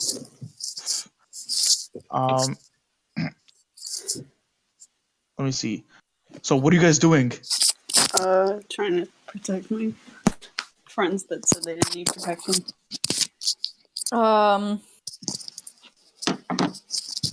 We should probably just leave. Oh, Yes. Let's leave. like I know we were gonna like untie him and all that stuff, but like, should we? I'm not merciful. Is this really worth it? Chaotic.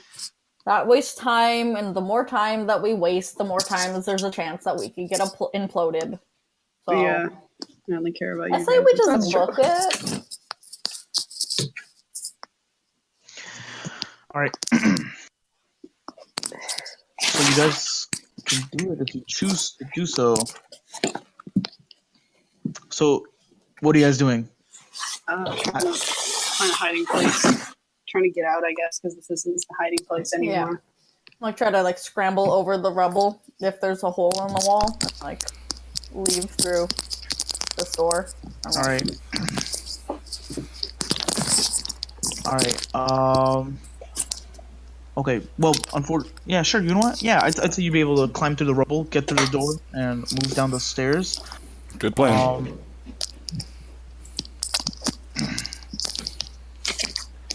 Okay. So you guys, are you guys trying to get to the lower floor then? Jump out the window. All right. Well, no. Going through his office door, the captain's Sure, office sure. door, and then down the stairs and out. Yeah. All right. Sure. So you guys are currently down at the bottom of these stairs. All right. Mazza, you're over here. Okay, so you guys are now at the bottom of the stairs. Let me see. Oh man, that kind of blows mine. But I'll have to use like a substitute or something. Because wow, I'm sorry, but like it looks like a piece that I used for this is gone. Sure. All right. So as you guys are exiting the door, I need a marching order. Who is in front, middle, back? You know, second, third, fourth. I'll be in the front. I'll be in there.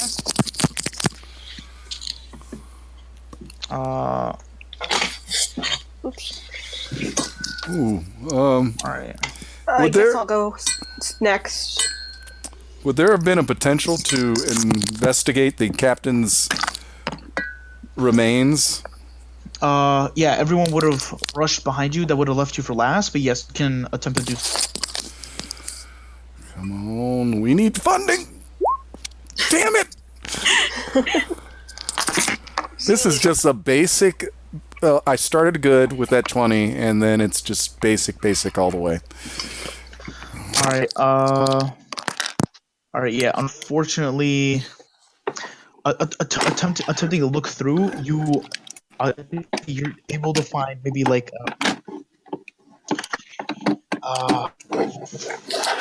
maybe like a dagger off of his belt. It's not too much to really go off but yeah. All that's useful is buried in rubble. Yeah. Sorry about that. But yeah. So as you guys exit, let's see. So who's going first? I'm sorry. I'm going first. All right, sure. So Maza, as soon as you exit from the room, Damage you notice you notice that actually there's a couple individuals shambling through the halls. Actually, You know, Grant, like they don't look.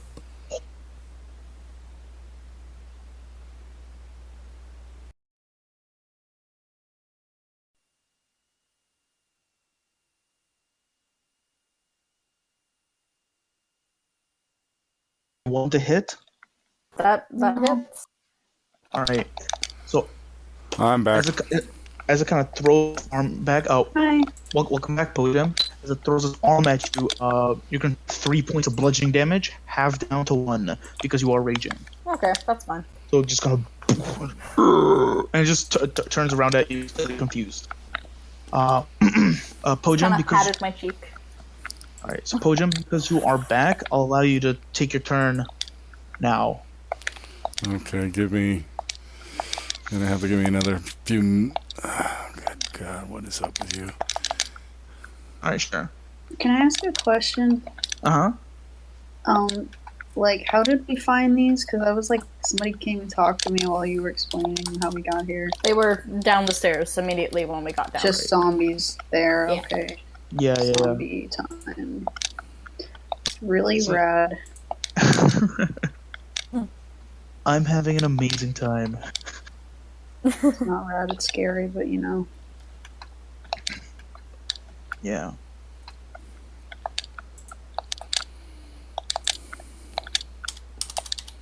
I'm glad.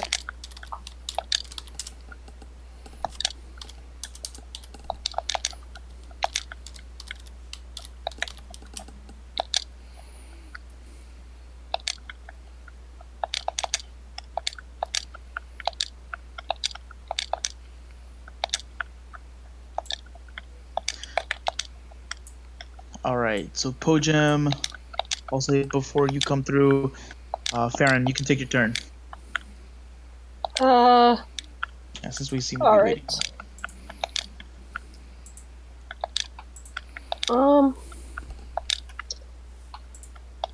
Would I be able to? Mm-hmm. I'm just thinking it's kind of close quarters for a bow, but would I be able to kind of be partially in that room and partially aiming my arrow Sure. at them? Yeah. Okay. I'll say that would grant you half cover, but yeah, you could do it. Okay. No problem. Okay. So And then- you peek out the door, fire at him, go for it. Longbow. Okay. Awesome. So a 13's hit. So you can go ahead and roll for damage too. Do I just click the same thing? Or I think if you click on it, it should. Oh shit! I rolled that for you, so that doesn't count. So I guess you just click on that word longbow that's right there Yep. under your attack roll. Yeah. okay. No, the one on Oh. the screen. The one on the screen. Like in the chat. I mean. Oh. All right. Okay. Like Okay. that? That's fine. That's fine. Regardless. So you pull out your bow, you fire it, and it pierces through the skull of the zombie, just or this undead man. As it pierces, it comes out the other side. Let's see. All right. And as it does, this like necrotic energy from his head disappears as he begins to slump over. But then, in a flicker of light, it blasts back, and he stands right back up, just. That's pretty rad. Great. All right. So Po-jem, are you ready? Yes, I guess. All right. The initiative's a little mix up. You didn't get to take your turn, but I'll allow you to take it right now. Okay, and we're dealing with 2 zomboids. It looks good, yeah. All right. First CFR. Oh, they're more than close enough. I would like to lob an alchemical acid at one of them. All right, yeah, you can go ahead. Now, I'm trying to remember how I figured this out. 5.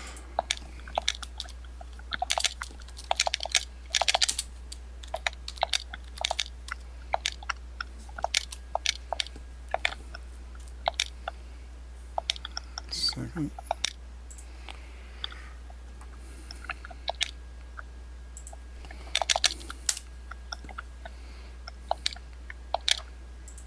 Alright, 23. I will assume hits. Alright, yeah, that definitely hits. And he will take 2d6. 2d6? Yep. Oh, that's crazy. Alright, It's crazy. alright, awesome. Not Okay, so too crazy. you go ahead and roll that damage. How much is that? That's 8. So you're throwing it that... Oh, hold on. Actually, you can't see them from where you are. You'd have to squeeze into the hallway. If you have... Yeah, you'd have to squeeze the hallway to make it. Let me see. It's 5, 20. Yeah, I'd say you have enough speed. You can go ahead and place yourself in the hallway if you'd like, and I'd say you'd be able to hit him. Okay. So, like, here. Yeah. Alright? So as you, yeah, that's fine. So as you lob this mote of corrosive acid, it just kind of slams, and as Maza, it almost kind of splashes in your direction, and you see the flesh on this thing just starts sizzling off, and the jaw just kind of falls off, and part of the tongue is missing. The rib cage is now exposed, and it seems to fall over once more, but then it just kind of brings itself back up. Why won't this fucker die? Why won't you die? Doesn't anyone have a cross or something? Will I get a second attack because I missed others, or what? Do you have a second attack? I don't think so. No. Right? Yeah. So unfortunately not.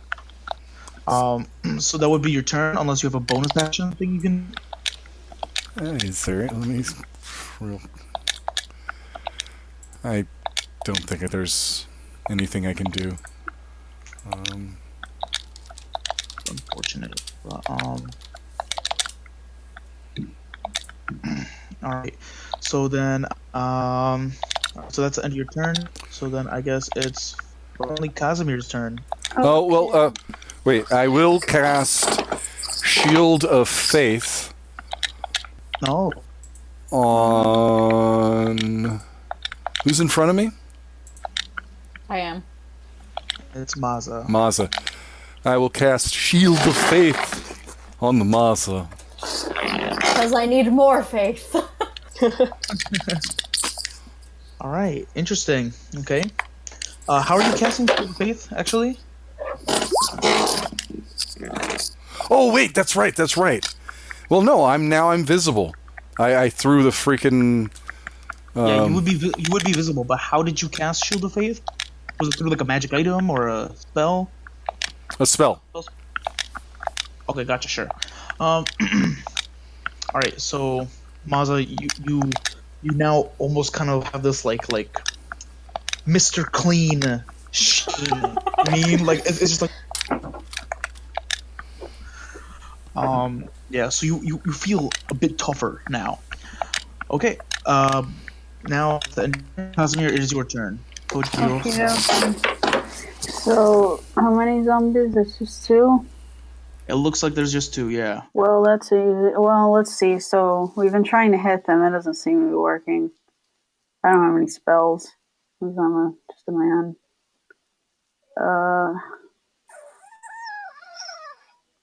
You guys, my companions, you think I should shoot it? Probably.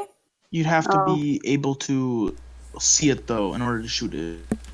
Oh, I can't. Oh, what have my friends been doing? It would be interesting if fate allowed one of these fellows to go upstairs and perhaps deal with something we left, but I'm not very smart, honestly. I'm confused. I lost my man even. There he is. Why can't I see them? What has everyone else been doing? This is a wall. It's because there's a wall in between you. That black line is a. Walking through walls. So I'm sorry. where Farron is, where Farron and Po-jem are, there's a door there. Oh. Yeah, Well, so then let me just scooch around. I'm kind of then. standing in the doorway. I'll stand. So- I'll stand. Yeah, you. I moved her back. I'm sorry. Hold on. What should I do? Yeah. So okay, there we go. We'll say that's fine. All right. Can I ask them to move themselves so I can shoot? Yeah, can. I'd say you're able to get a clear enough shot. Okay, zombie head shooting. Yeah, In though the between head. you. Yeah. Right. Here we go. That's definitely gonna hit. You release it, Po-jem, you almost go deaf at the sound of just as it echoes throughout the hallway. As Casimir pulls out a gun or pulls out a weapon you guys have only seen once before, and that was when Casimir used it. You've never seen this weapon used anywhere else. This thing. well, wait. Would Po-jem have seen it as? I'd say Po-jem, just from the sheer description and what he just done, you can take a good guess at what it did. But Casimir, you can roll your damage. You just have to click the word pistol in the chat under your attack roll. Nope. Oh, really? Nope. In the attack roll, yeah. I don't know why it's doing it like that, but Well, if I hit it under the attack roll, then okay. You don't want me to hit damage? yeah, it's It all nope. does the same thing. No, that's what I'm saying. Is that in the chat, right? Oh, in Where the chat, keeps doing it? okay. Yeah, click on that Oh, or pistol. I There did. we go. Okay. Oh, you did it? Okay.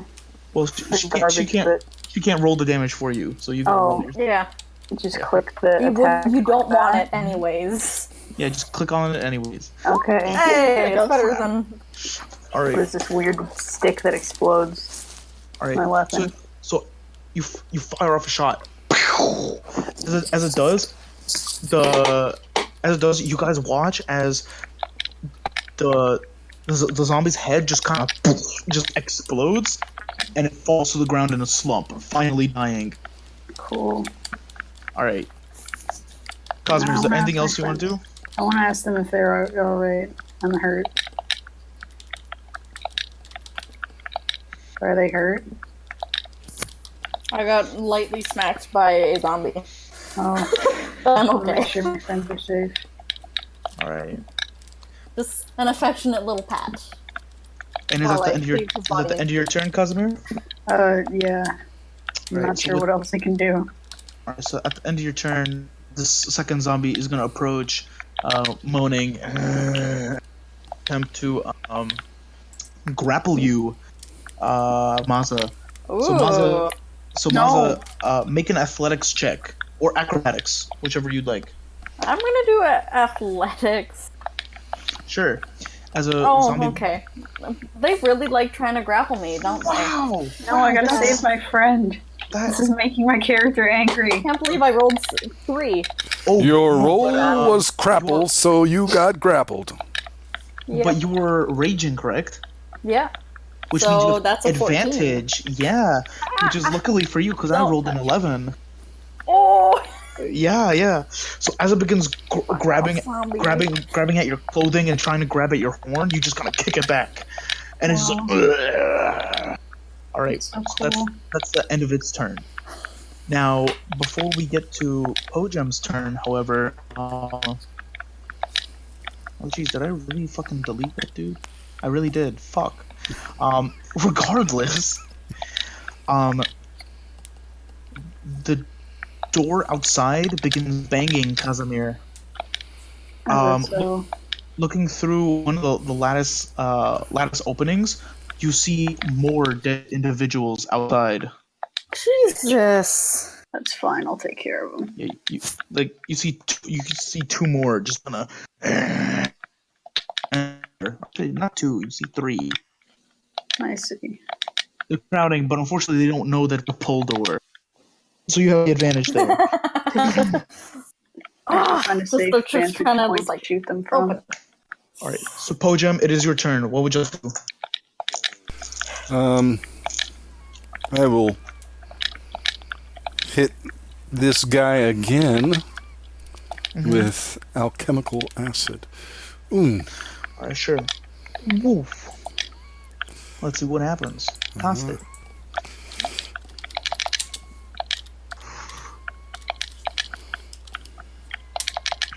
Oh, I missed.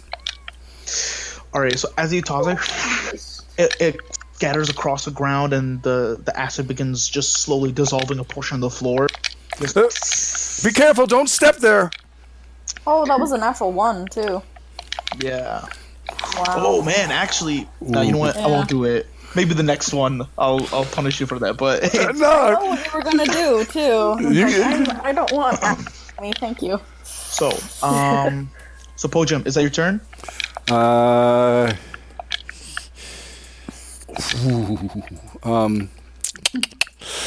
Is that my turn? Do I want to? Damn. We've got one left. Well, one, and then there are three outside the door if they get in.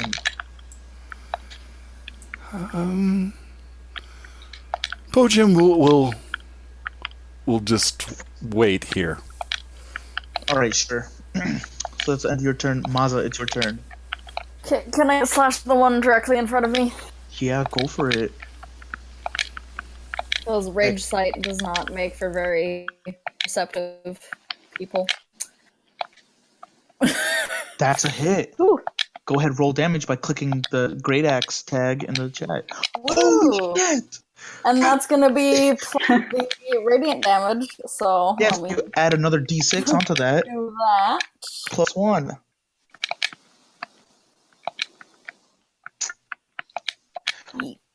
You're gonna be impressed. Damn. Wow, that's crazy. That's 21 damage in one attack. That's pretty rad, yeah.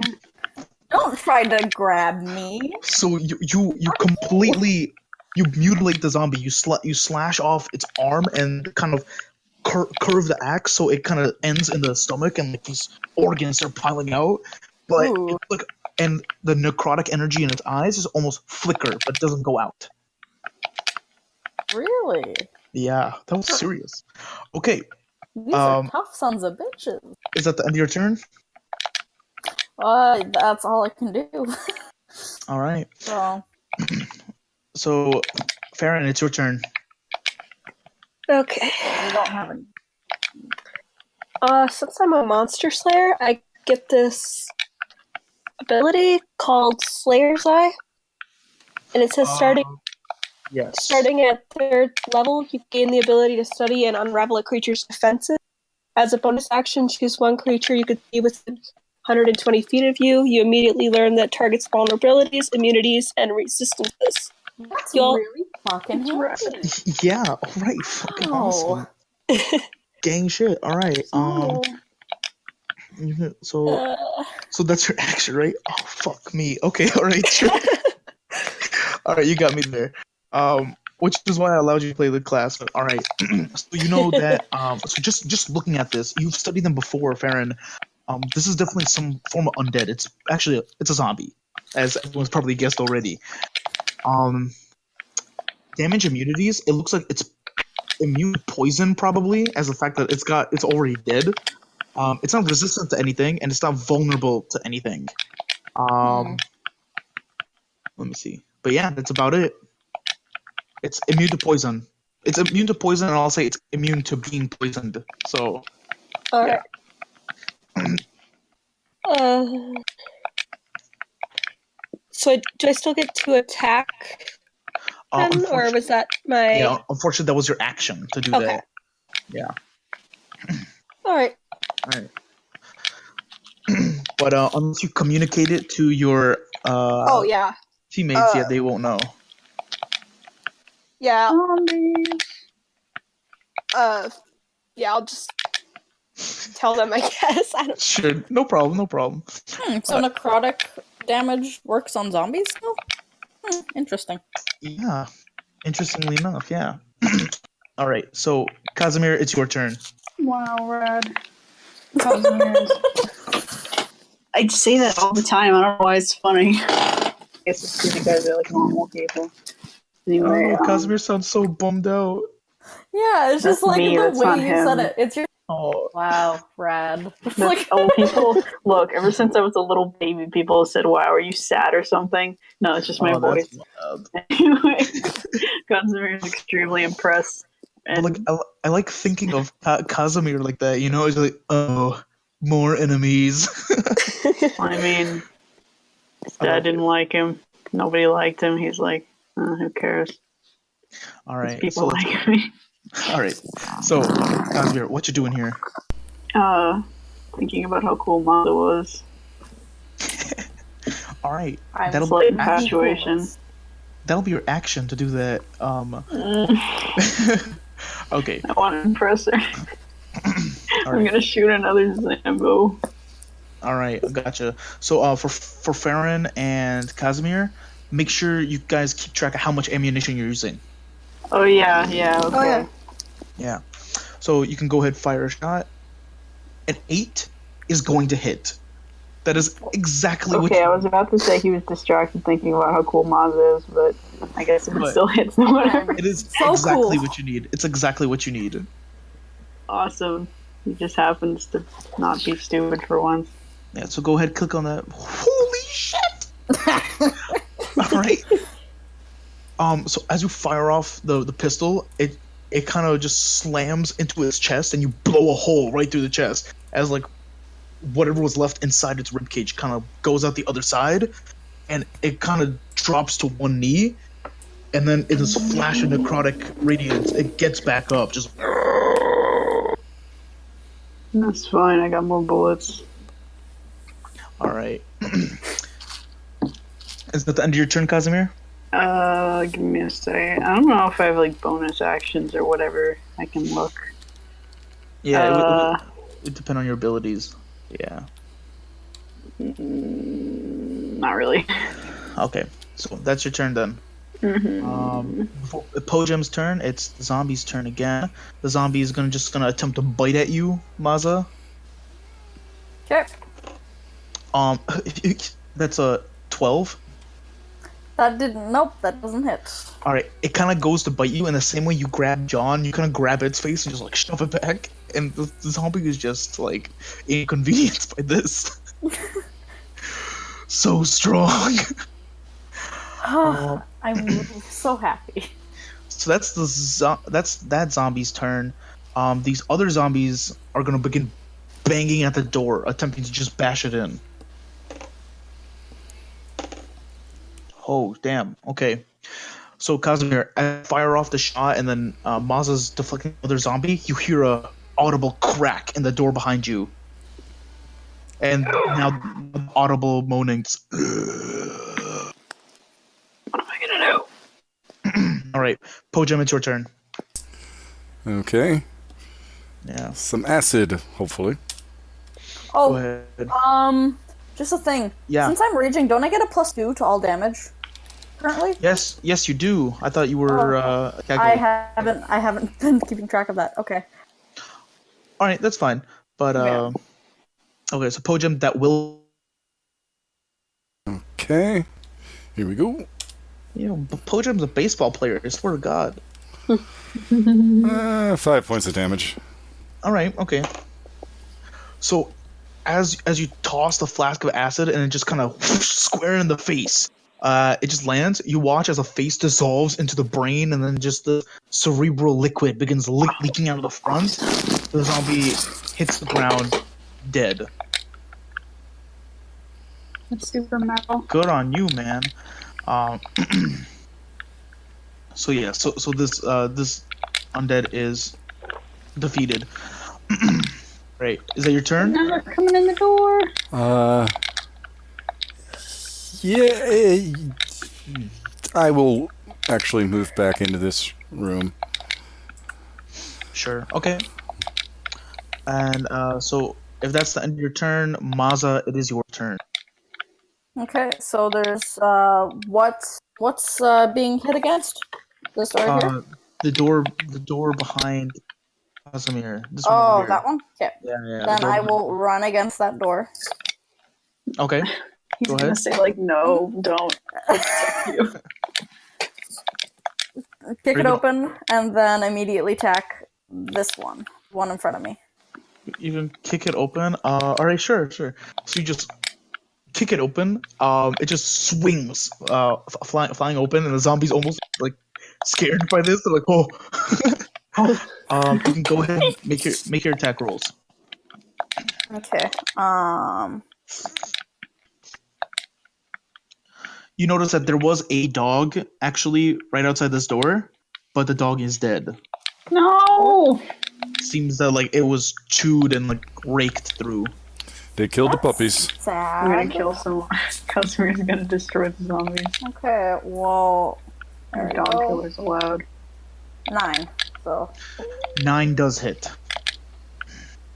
Yeah.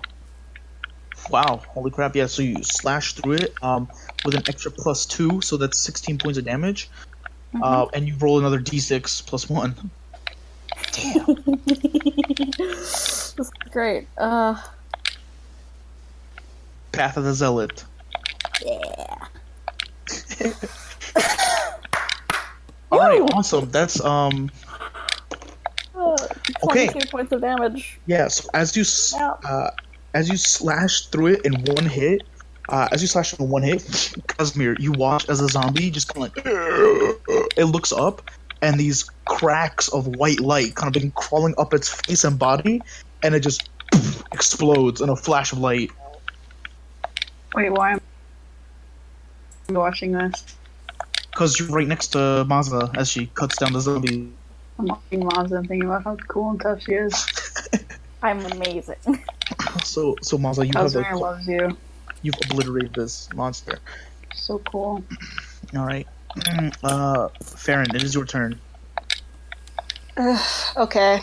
Farron, before your turn begins, actually, you get ready with whatever you're about to do, pulling an arrow out of your quiver, but you're hit with these flashes, just black leather book and gold binding with the image of a skull on it, and and it's just sitting upon this dark pedestal, almost among twisted black iron claws. This image hits you, and you almost vomit. It just fills you with disgust for some reason. Is it like bound with skin? Is that what the book looks like? But you can carry on with your turn normally. Okay. That was weird. Yeah. So is the door open then, or is Maza? Maza has kicked open the door. Okay. I guess I'll just kind of keep doing what I'm doing, leaning out like through the doorway, and try to fire an arrow out there. Would it? All right, sure. Go for it. Okay. Oh, 20. Damn. All right. Wow. Go ahead, roll for that damage. Yo. Holy crap! That's 16 points of damage. Wow. That's Wow. hot shit. Okay, so you fire into the other zombie, and it kind of pierces his neck, and as this black blood begins pouring out of its mouth and throat. All right. Is there anything else you would like to do on your turn? No, I think that's it.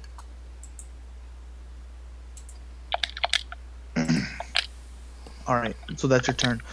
Casimir, it is now your turn. I'm filled with rage seeing there's a dead puppy outside. You know, I mean, guess I shouldn't bother changing. Where'd the guy go? He's gone. There he is. Yeah, you're right there. Yeah. Ooh, their wall. We're standing together. All right, so you fire off a pistol that'll hit. No! 5 points of damage to this dude. You're too preoccupied with being the puppy. All right, so you fire. He's dead and he's in love with somebody. As you fire it, a chunk of his shoulder just blasted off, but he seems to still be standing. Embarrassment. All right, is that the end of your turn, Casimir? Do you want to move anywhere? No. No, I want to protect my mother. All right, sure. So that's the end of your turn. The zombie will begin to approach. This zombie will begin to approach. All right. Yeah, my honor. As it approaches you, Oh, hi, Patchy. another grab. Okay, you can make an athletics check. Oh, my cat is here. Hi. Oh, your cat? Yeah. Patchy, stop it. That's so A cat cute. suddenly appears out of nowhere in place of the dog. Okay, but He's trying to walk across my computer. say hello. Hopefully it blesses your dice rolls. But yeah, so the Bless them more. So the zombie attempts to grab at you, Maza. It's another grapple check. You can make an athletics or acrobatics. Well, considering my acrobatics is only +1 and my athletics are +6, probably gonna use my athletics. Yeah, no, you kick its ass. You kick its ass. It just won't let you. Yeah, nothing. I already got grappled once. I don't want to get grappled again. Yeah, fuck this guy. All right, and then this other zombie's preoccupied, so he'll move over this way. All right. So, Po-jem, before your turn begins, you guys feel almost the earth shake under you as this cacophonous just hits, and you guys are shook, literally. Everyone to make strength saving throws, please. Whoa! Oh, I'm strong. wait. Since I'm raging, don't I have advantage strength save? On strength saves, I'm checking. I'm not sure. You can go ahead and check that real quick. I have yeah, I do.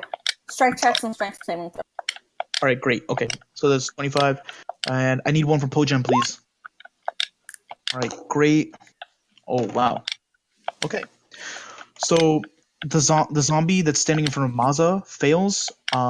Farron, unfortunately, you fail as well. And so you guys are knocked to the ground. Po-jem, you notice that a huge part of that wall behind you where the other stairs are is gone, as it seems like large pieces of rubble have just kind of blasted through, and you can see through to the wall to the north. About a huge, like maybe 15-foot section of it has collapsed. It's gone. But behind the wall, you see before you, hitched on top of this enormous skeletal horse, donned in black charred armor, with eyes that almost look like the sun. This enormous knight that stands on top of the horse. Oh, very interesting. Turn.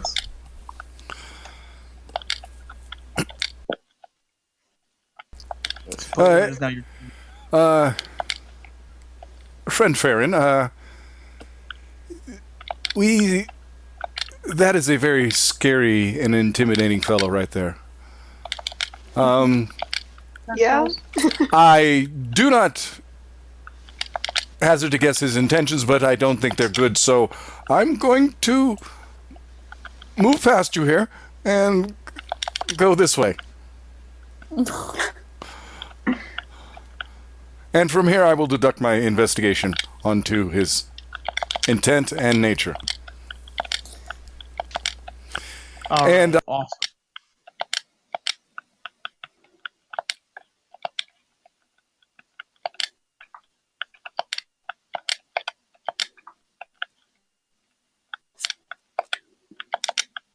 All right. So that's your turn, Po-jem? You're moving towards there? Oh, my mic was off. Sorry about that. I was saying that Farron, there's this scary-looking character. I do not know his intentions, but they do not seem good. So I'm going to move over here until I can determine through investigation whether this person is a friend or foe. Just by looking at him?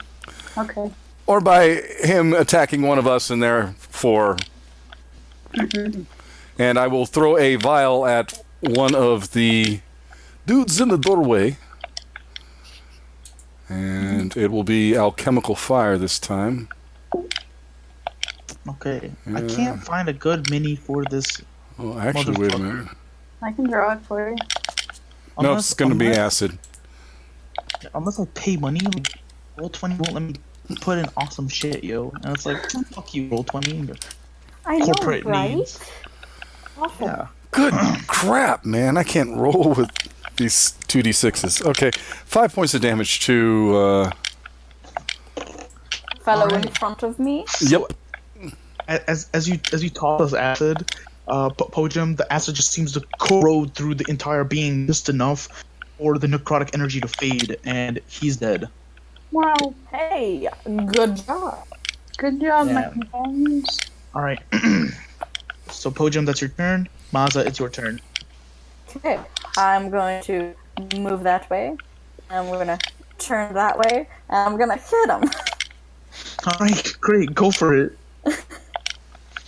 Holy crap, that's amazing. It was almost a natural 20. I'm sad. Yeah. You can go ahead, roll for damage. I put the extra Oh, that's damage fucking round too. awesome. Yo. Yeah, so So that is, wow, Radiant. it's 27 damage in total. yeah, Or 25. Oh, actually, no. So, plus 2 as well. so in one hit, in one, you just decapitate, decapitate the other creature, and again, in a blast of light, it explodes. Yes. That's so cool. Alright. Casimir's trying to not say anything Are weird. there any more It's really zombies difficult. out here besides that one? Alright. So, alright, so with that,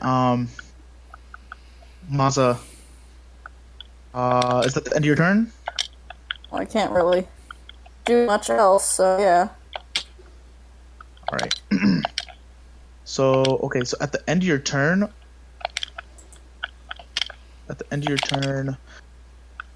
the being is going to move past the wall. 5, 10, 15, 20, 25. Alright, and it's going to stop. Let me see. Actually, stopping right about there. It speaks out in this horrid, whispered language that only Farron can understand. So, Oh, As- please don't be charmed. as it reaches out, its gauntlet, it's almost addressing all of you. Farron, what you understand, is Esrinia will fall, Let's beginning with the fort. I have come back, and I'm here to claim what's mine. That's creepy. all right, and with that, let me see, you watch as its metal gauntleted hand reaches out through the cracked wall, and you see this glimmer of, I want to say, yeah. So it's a glimmer of light, and it explodes and turns into this concussive blast that hits you, Farron. I'm going to need you to make a wisdom saving throw as the individual just says, Ball. Oh, "Oh man." You're not really good Alright. at saving throws, are you? Ooh, I guess not. So Farron, as he says fall in this in common actually, so you guys all understand. You suddenly feel this heaviness, this gravity hit you, and you feel urge to drop to your knees. Yeah. So unfortunately, even if you don't want to, at the beginning of your turn, you will drop to your knees and can't do anything else. Wow. That's shitty. Yeah, it is shitty, but that's just how it be. So Farron, you drop to your knees, and you're prone. All right. You have a bonus action if you. You have a bonus action, but that's about it. What are bonus actions again? Certain spells are bonus actions. To use a potion is a bonus action. Yeah.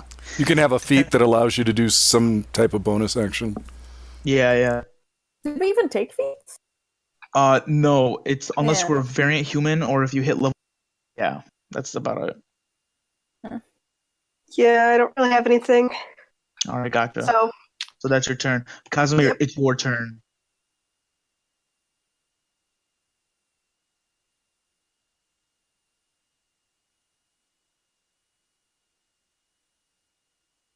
He is right here.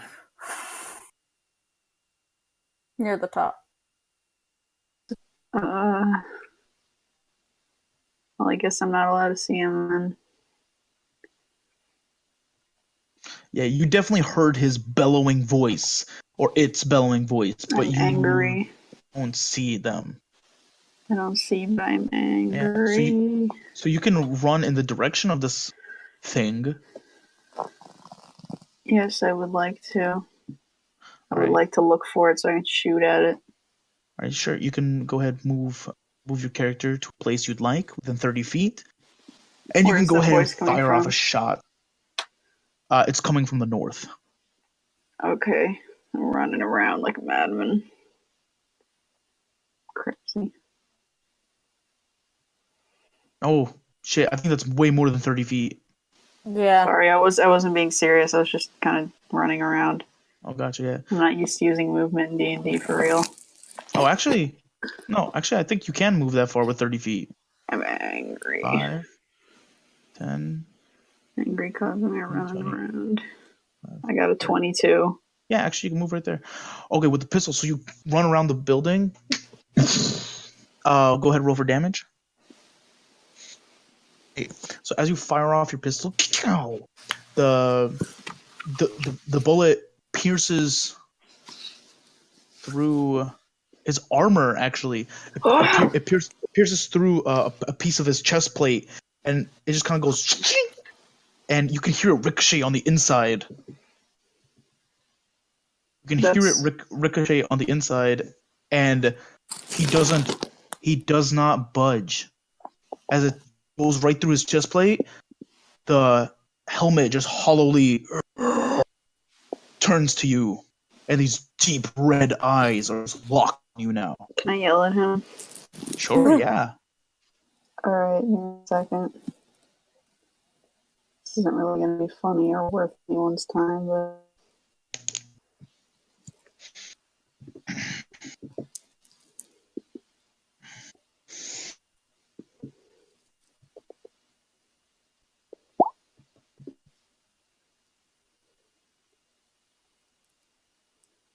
All right, so then that's your turn, Casimir. Yeah. Yeah, I guess. All right, Casimir, that's end your turn. Po-jem, it is your turn. Did I happen to see Casimir run off? Yes, so yeah.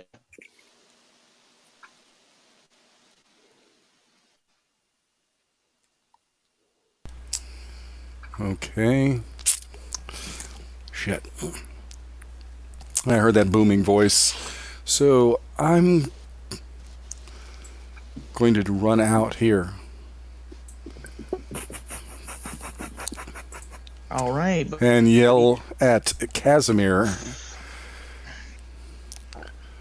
Do not fight that thing! It is beyond our ability. We're still gonna try, though.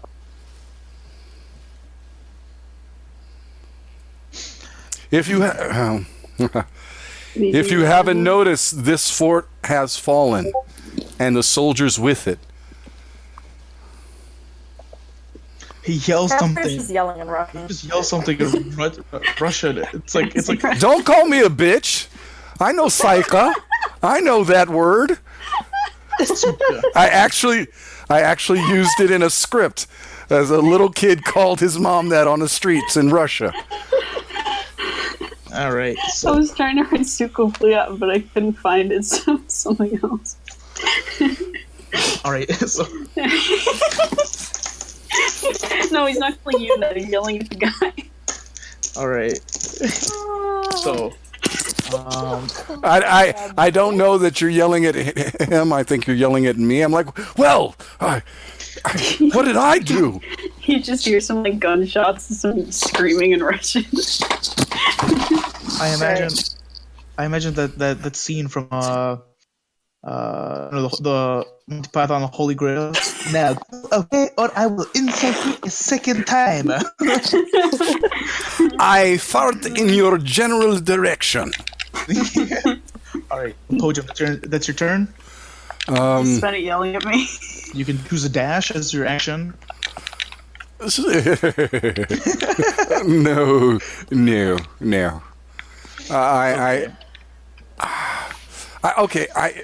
Damn. How far haven't? Wait, let me see how far I actually moved before I start making any crazy plans. I moved about 20 feet. I'll move one more square just to kind of get a wee peek if this, not if, when this dude comes at Casimir.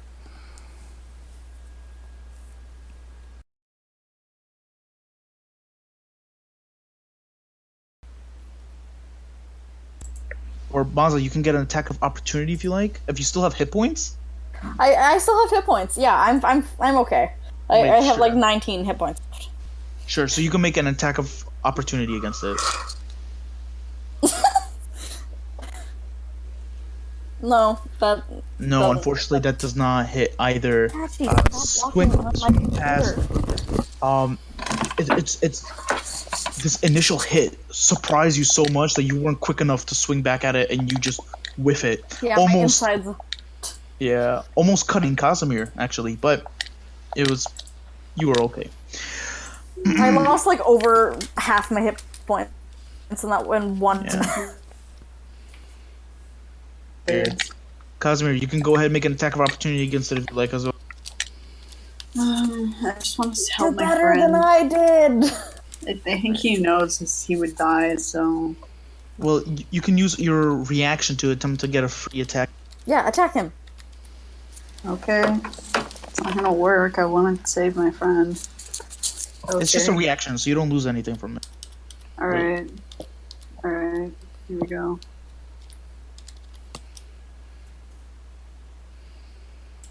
Holy shit. That's pretty good. That hits him. Get him. That hits him. So you swing out your own greatsword to attack him. Holy shit. That's a plus 11. Why? I don't know.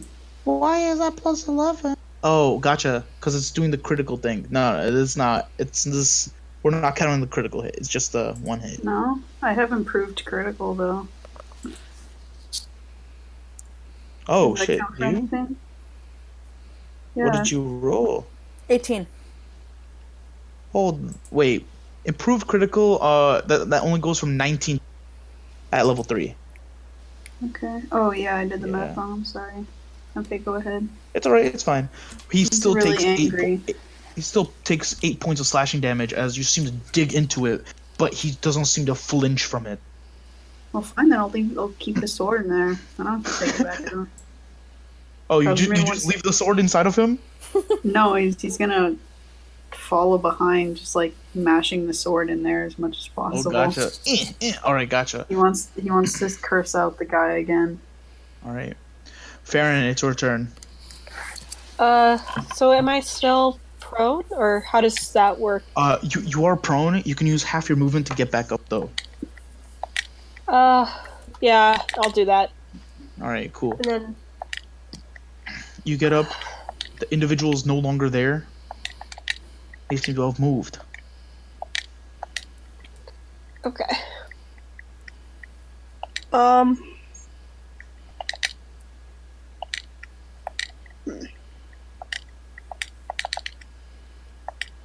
Can I see anyone at this point? Because it looks like everyone's outside but me. Yeah.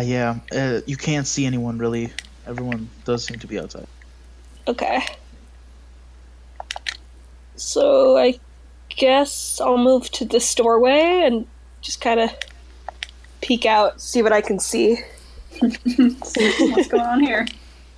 Death. All your friends are dead. Alright.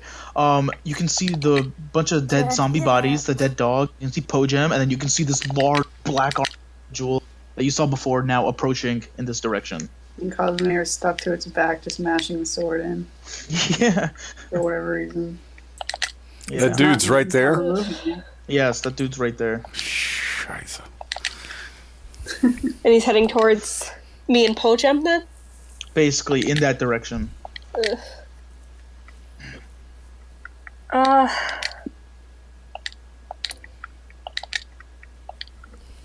Can I still attack? Yeah, you can.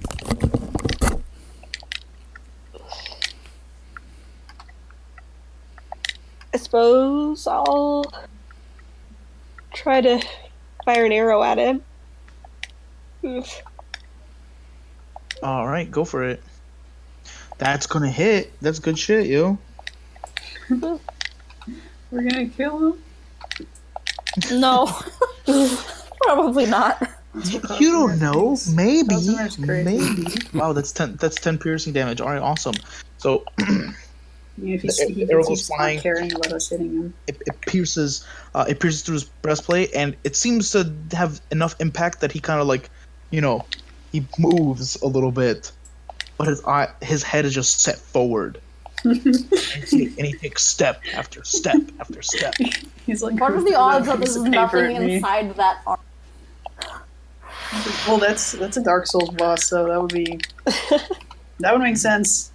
Okay, well, we're fighting a Dark Souls boss then. Let's see. Wait, no, that's an action, not a bonus action. Never mind. All right. Paper at me. So that the end of your turn, Farron? Yep.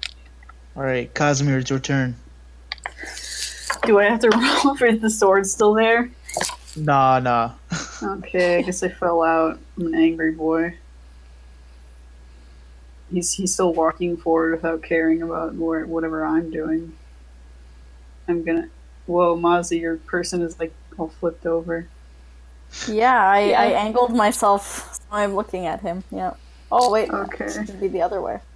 Should be like Because that. his icon still doesn't show up, so I have no idea where he is. Oh wait, is he this guy? This like tiny dude? Use this dude right here. Yeah. Okay, so he's not like he just looks like a normal man. All right, it's time. For, Yeah, I guess. it's time for sword time again. Filled Yeah, with that rage. seemed to work out last time. First, I want to ask Over. Mons if she's okay. Little hurt. I'm okay, though. He's filled Kind with of compassion. wheezy from the hurt lungs. He tells her to just chill out. He'll protect her. Necrotic. Not Wow, gonna what an happen. idiot. He's No. not valiant at Unfortunately, all. as you lift your greatsword to swing with it, the sword slips out of your hand and falls right behind you. Wow, what a stupid idiot. Why do you even keep him on the team? He's pathetic. Except for when he actually hits. Alright. So that's your turn. Casimir, would you like to move? Yes. I want to pick my sword back up and follow this freak. Gotcha, sure. You pick it up, move over behind him. All Alright, Po-jem, it's your turn. Okay, just 1 second.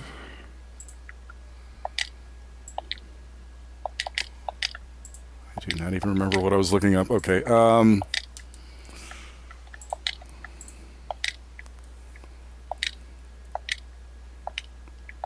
okay, just give me 1 second.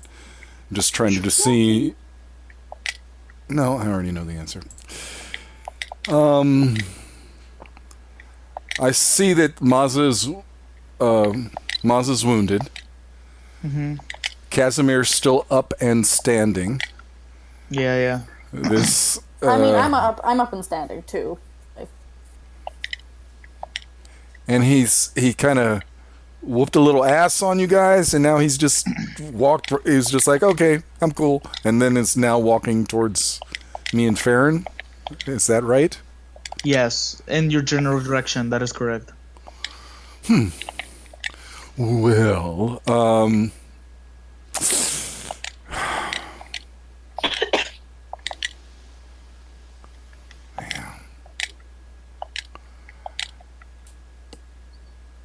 I'm stumped. Way. At least you're thinking and not just going Leroy Jenkins like my character. I mean, me too. Okay. Does it look like my party is determined to keep fighting this dude? Yeah, I'd say looks like he's gonna kill him. 3 out of 4 ain't bad. Okay. And there's like good like soil and like debris in this Yes. area. Yes. Dirt. Okay. Yes.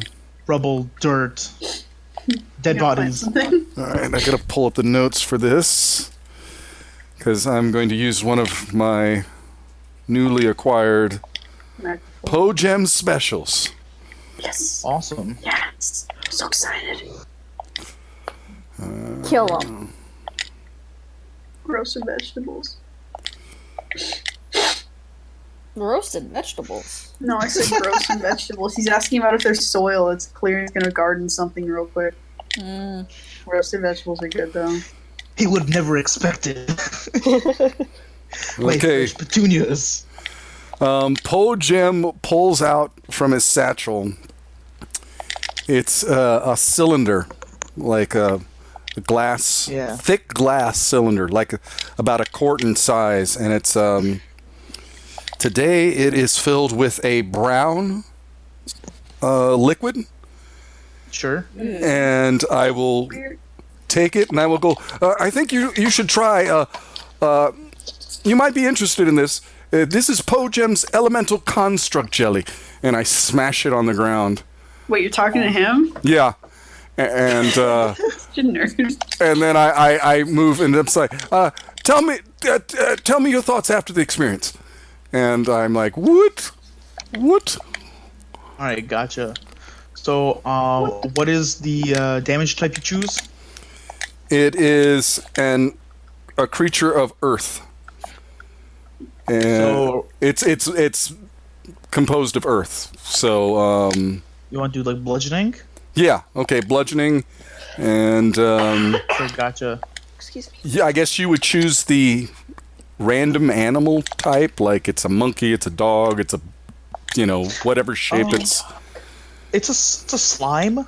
So we'll say that you slam the vial slime. on the ground, and you watch as immediately all this earth and plant matter begins to rot quickly, and this like goop begins to form from it, and as it does, it just Ew. That's awesome. this form emerges, whatever form Po-jem chooses, a monkey or I don't know, whatever. Monkey. But in essence, all right, awesome.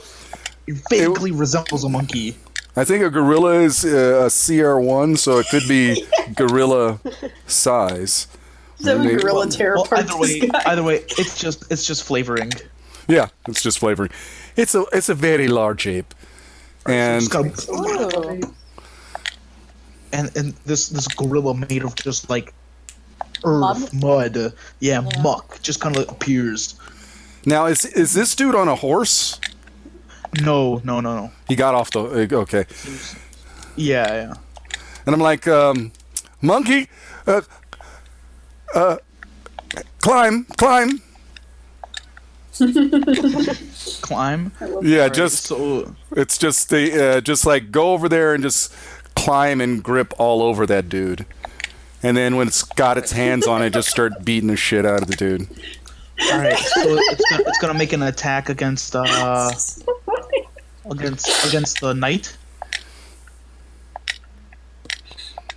Is it gonna make an attack against the knight? Yeah. All right, so you can go ahead and roll a d20 to attack.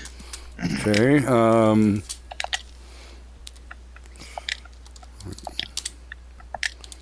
And it's gonna be a +4 to hit. +4. Wow, holy crap! That definitely hits. Good monkey. Good monkey. It's Go just ahead. a gorilla beating Go ahead, himself. roll 3d6 plus 3 bludgeoning. 3d6 points of damage. Let's go. 3d6. Yeah, plus 3. Oh, that's good. Hey. Oh, that's 18 points of damage actually. Good monkey. So the slime goes and it goes to slam. It goes slam and just kind of it just impacts against the individual in armor, and this time it is kind of pushed back. And then the monkey just starts beating on it. All right, that's your turn, Maza. It's your turn. Okay. I'm gonna That was a good time. go over here and I'm just like, where the fuck is there a monkey? And hit him again. Go for it. Is there a chance, guys? We can You guys are blasting with spells, sword attacks, pistols. I don't think that hits, does it? A Arrows. 19? Unfortunately, not. Well, You does it go like swing your attack. just under or something? Like, It is actually just under. fuck's sakes. So as you impact the axe into its armor, it just kind of you cut pretty deep into the actually- metal, but not deep enough. Can I recklessly attack? Unfortunately, you have to say that before you make the Oh, attack yeah. roll. Before I Yeah. make it? Okay, yeah, never mind. Even then, it was between the 19 and 13. Oh, okay. Yeah. All right, so that's your turn then. Well, I can't do it. Okay, considering that doesn't work, can I just run? Fine. Sure, you can move back wherever you want to. That would be 30 feet, or would this be? Okay, That was. sure. And I'm gonna So, towards Farron and go, we're running! Good plan. let the monkey take care of it. all right, so that's your turn. The individual just walks. Well, no, actually, it wouldn't walk forward. Let me see. All right, yeah. So as you guys are harrying it with bullets, with vials of acid, It's got a monkey on its back. Yeah, monkey. That's the best part. and it called.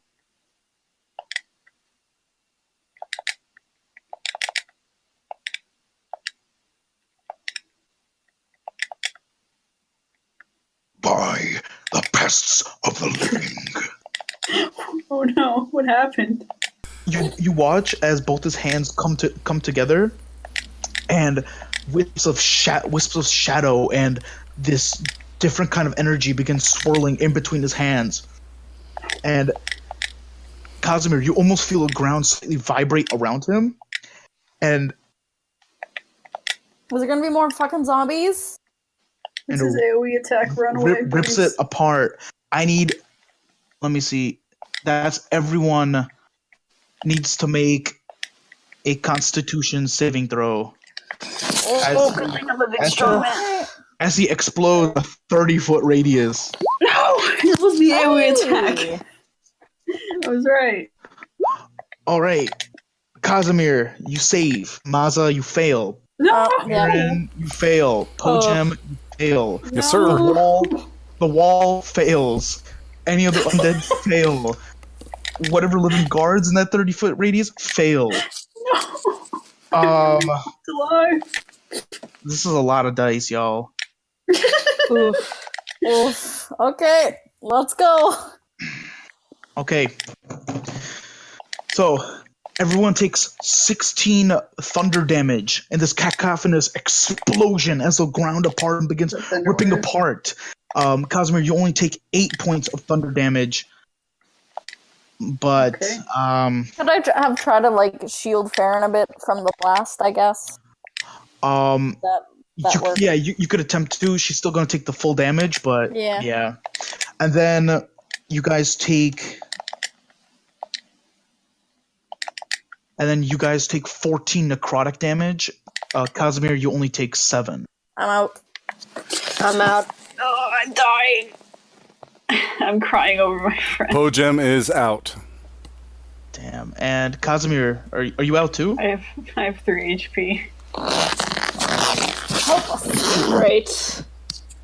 So with that, so with that, Casimir, just this enormous blast. You watch as parts of the fort, the wall, begin flying in different directions. You watch a portion of the wall collapse, and Po-jem is caught under it. The doorway remains standing, but Farron and Maza are also thrown back. They're unconscious. They don't seem to be getting up anytime soon. No. And as you just drop to your knee, the individual stands before you and grips you by the jaw, almost lifting you up. Can I spit in his face? Sure. Please? You spit Don't you roll blood and something? mucus out onto his face. I'm gonna And- curse him out again. It falls inside, and he tells you in your own language that you're speaking, and he tells you, I leave you alive. Spread word. The rest of the kingdom. Can The Horned King comes. can Casimir say "kill me, pussy" in his own language? he grabs you, and even to cough it out, he tosses you back to the ground. And you watch as he begins igniting in flame, as he slowly begins to become engulfed by this black and red energy, and he begins dissipating and disappearing in All right, well, this maniacal laugh. still got no strength. Still got no strength to make a lewd gesture before he disappears. All right, and with that, Kill me. we're going to end tonight's session. Oh, My friends are dead. I'm sad. He doesn't want to Not be dead, alive just anymore now that, unconscious. I'm only at negative 16. now that his friends are dead. He's like, well, I've got no purpose. The monkey All is gone. No, even the monkey. I'm all Oh, shit. Casimir cries for a bit, thinking his friends are dead, even though they're fine. So that was an experience. And that's freaking cool. Like, such a good damn. So Wow, that was quite something. so no worries. This is not end of the game. Next session is another session. It's like that's just the end. We all Who die. knows? One of us, or maybe the three of us, will have to might have to roll characters. So All right. This is true. So let's get on with this and go straight down to plot points. We're voting for best roleplay or who you just had most fun, listening to. Let's see. Who would like to start? I don't know. I mean, I spent all the time saying Mazda was cool, so maybe. Okay. Okay, sure. So that vote's going to Maza? I mean, Casimir most definitely got a crush on Mazda in this episode, but that's irrelevant. Oh, that's unfortunate. That is unfortunate. All right. That so is Maza, you got one. unfortunate. All right. So who would like to go next?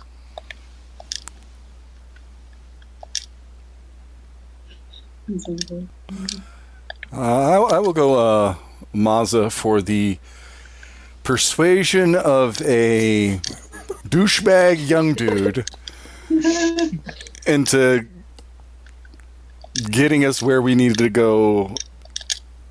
That was lovely. Awesome. So another vote for Maza. Yeah, Maza I'm- would. Oh yeah. Oh. Go ahead. I'm gonna go for Mazda too, just because of the. These are great books. Like, I panicked. All right. Wow. And Great. and Maza, if you could throw down a vote, just for your Just own as interest. We're gonna have to go for Po-jem for the whole paper in his ears thing. Because, like, All right. people don't usually think of that.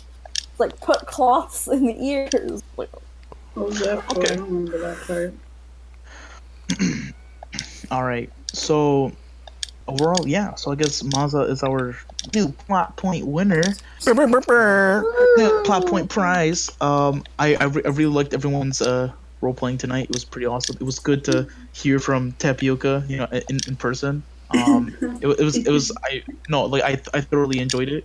Even if a lot of it was still in writing, it was just the Russian insults and stuff. It really brought, I think, part of the character to life. I enjoyed Maza's interaction with Ron and John, I guess. That was an experience I had. Farron, I feel like that, I don't know, it was all a conjoined experience, but I completely forgot about that ability, that monster sensibility, and I thought that was really dope, actually, when you use that. The hunter sense. yeah. I don't know. I just really enjoyed that, and it's just kind of like it's just filtering through a little bit more into the character, I guess. That was pretty good. Po-jem using the invisibility scroll was fantastic. With the ghost whispering and everything, that was pretty nice. That was good. Thank you. All right. So good job, everybody. This was a lot of fun. Hope you guys had fun too. Oh, I did. These this is like one of the funnest D&D campaigns that I ever played. I'm gonna be real. Oh, thanks, yo. I So appreciate cool. that. They all get along. They don't fight. It's never boring. All right. And this is, sorry, yeah. go ahead. Well, I was just gonna say, just in case if you guys hold on to things negatively, like you're lost, I'll break the suspension of disbelief. Just say, well, you weren't necessarily made to win this fight. I thought so. But I knew. That's like, it's like, no. To know when a fight's unwinnable. So Raging, You stay do stuck something, you hit it, kind of, yeah. Yeah. So we'll leave that.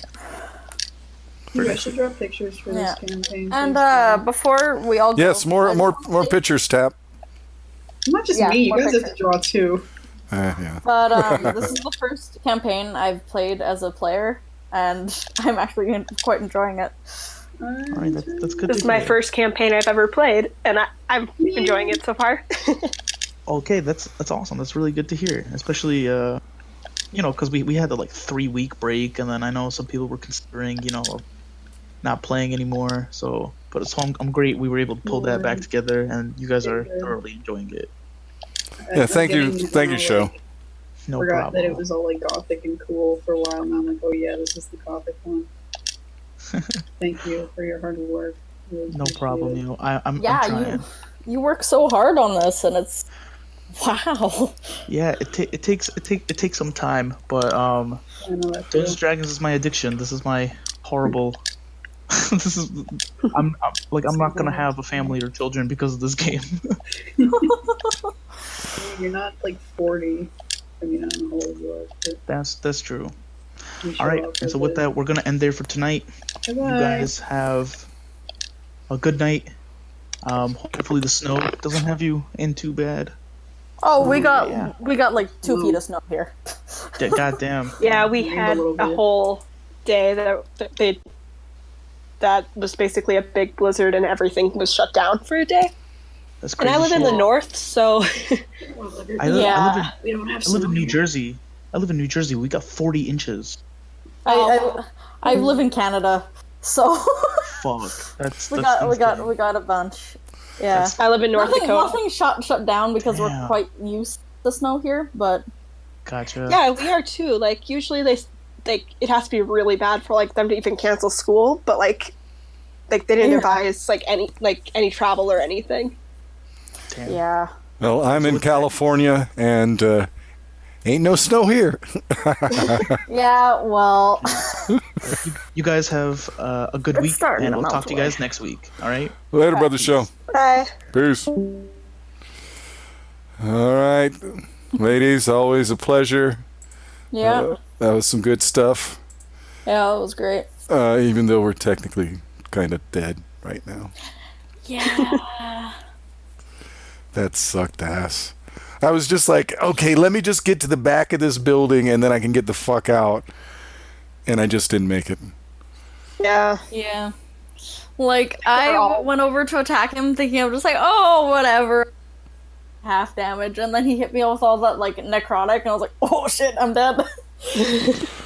Look, the fact that, one, he blew a huge hole into this wall that none of the fort soldiers are anywhere to be seen. That means they've been wiped. So it's like, nah, we're just little kids compared to this. Yeah. I didn't even notice that he blew in the wall. Like, she was too preoccupied with zombies. Yeah, I think Farron only heard me say, hey, there's this dark figure. Doesn't seem like a good guy. I'm going to go over here. Yeah. Shit. Well, I'm gonna start working on a new character, just in case. Oh, ye of little faith. I think, Never know. yeah, that is true. But I believe in Po-jem's luck. He's too young to die, even though he's 69. So, Yeah. Hey. And How old is that in human years? he's, like 20-something? yeah, 20-something. Mid-20s, probably, something like that. I forgot Yeah. how old I made Farron, but I think would be mid-20s in human years. I don't remember how old that is in elf years. 50-something, maybe? Mom's don't know. only 22. Yeah, she's a youngling. Yeah. Po-jem's the old man, though he's Yeah. young. Compared to other elves, Well, he is definitely young. Like, yeah. Casimir said he was like, what, 26, 27 in human years? I'm not sure. I think I remember. Actually- hearing that. Aren't elves considered an adult when they're 100? Well, they have a yeah, I might actually be kind of like a kid, because they have a thing where when you hit 90, you're considered like, I'm not sure if it's an adult or like able to have children and stuff. yeah, some shit like that. So actually, I might just be like 14, 15, maybe. Oh, wow. Look wise, even though I've done a lot of adult shit. Wow, I did. Oh, I'm gonna have to double check all this. Po-jem might actually be just like a teenager, an elven teenager. And actually, now that I'm thinking about it, Farron remembered, like, Like, she was really young, but she was around for like when the undead first started appearing, which I think was 50 years ago. I don't know. I think you're right. I have somewhere in my notes something occurred 50 years ago. Yeah. Some troubles or... Yeah. Oh. Elves yeah. are weird. Wait, what Well- just happened? Oh, I just said elves are weird. Yeah, elves If we do die, we can finally reveal our full backstories. Because we don't know, like, these shit split about each other, all our pasts. All you know that I was abused by my parents, and that was it. We know From that the you're whole missing thing your with- horn. Yeah, and that I don't have a horn. Yeah. Well, we've got little, I think, little glimpses of things going on with, well, mostly you and Casimir have been the Yeah. most revealing about what is necessarily going on with you guys. Yeah. Maybe once all of us are back up, we should have a heart-to-heart.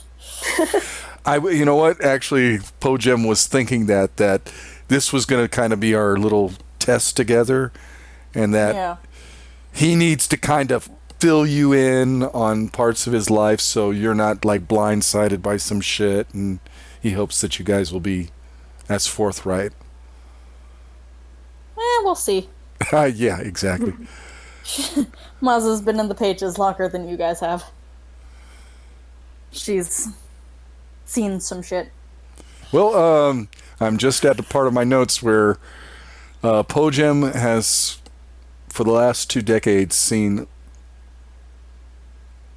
these last 2 decades of strife, end of the Great War, which ended 50 years ago, and the North big undead problem. So, to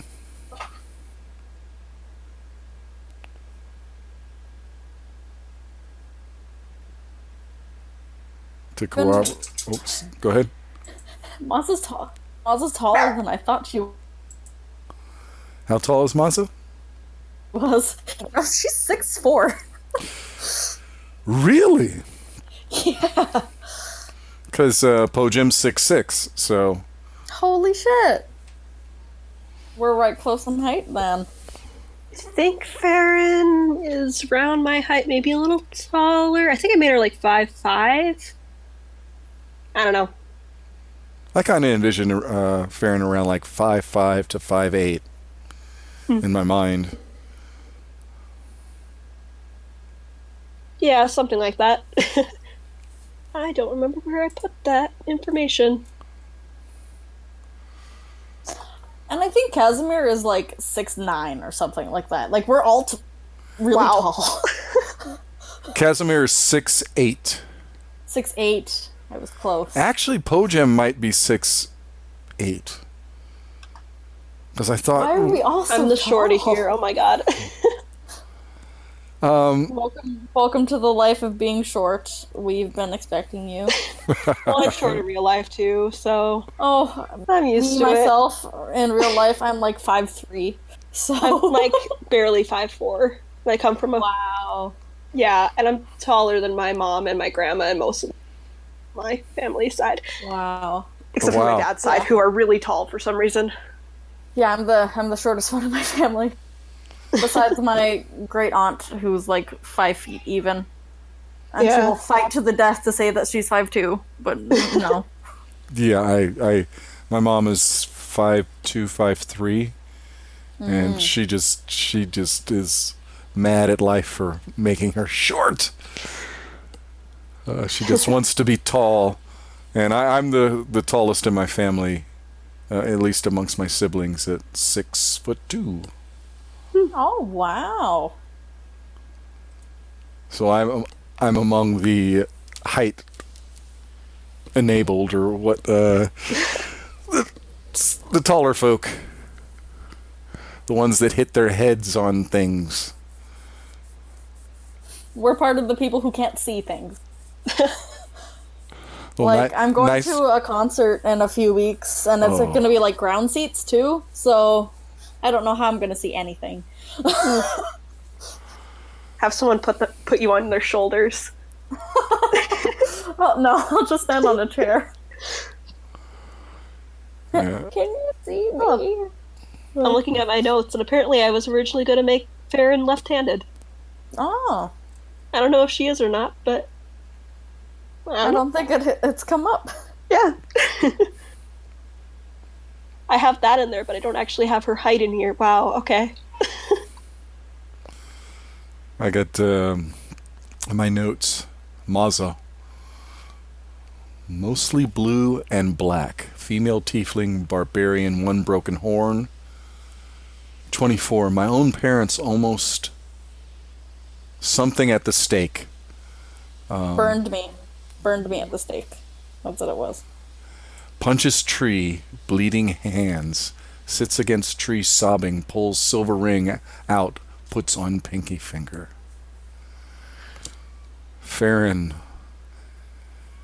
Female elf ranger, city guard prior. Find book that will give information. I don't know what that's about. Ex-city guard. Dreams Yeah, of becoming monster hunter. Mm-hmm.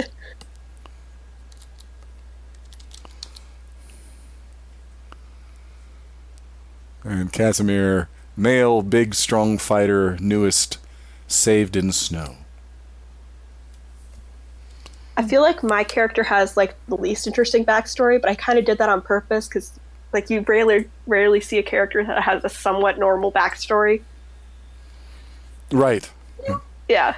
Everybody's like, well, I lived with a beautiful family. Then tragedy struck. And, you know, it's this whole big melodrama. And it's just like, well, why can't I lived on a farm. And I thought, hey, adventuring would be fun. And I left home. Mm-hmm. That's a perfectly good backstory. Close. No, my entire backstory is just a whole bunch of just shit that just fucking happened to her, and it's really melodramatic. Po-jem is just research. For your description, there's no black on her at all. It's just blue. Oh, okay. Well, Yeah. was it black hair, perhaps? No, she has white hair. Oh. White hair, yeah. What color eyes? Very light blue. Like, almost white, but, like, still blue. I wonder where I got black from. No idea. And she has, like, a shit ton of scars just all around her body, too. Farron has 2 scars on, like, right next to each other on her cheek.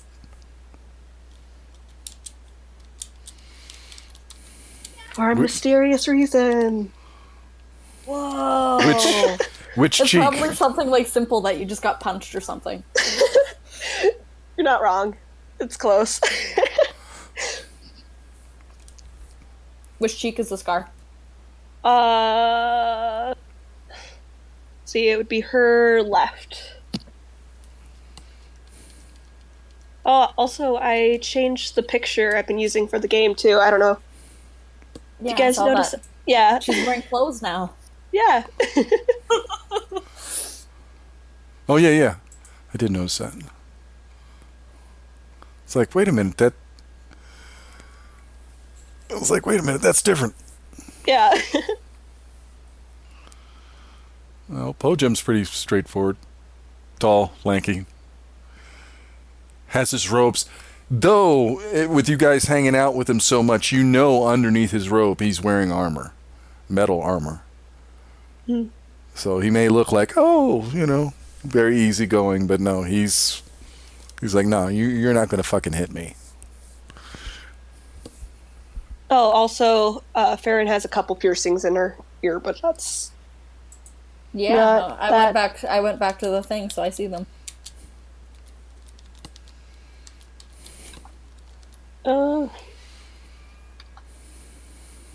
Yeah.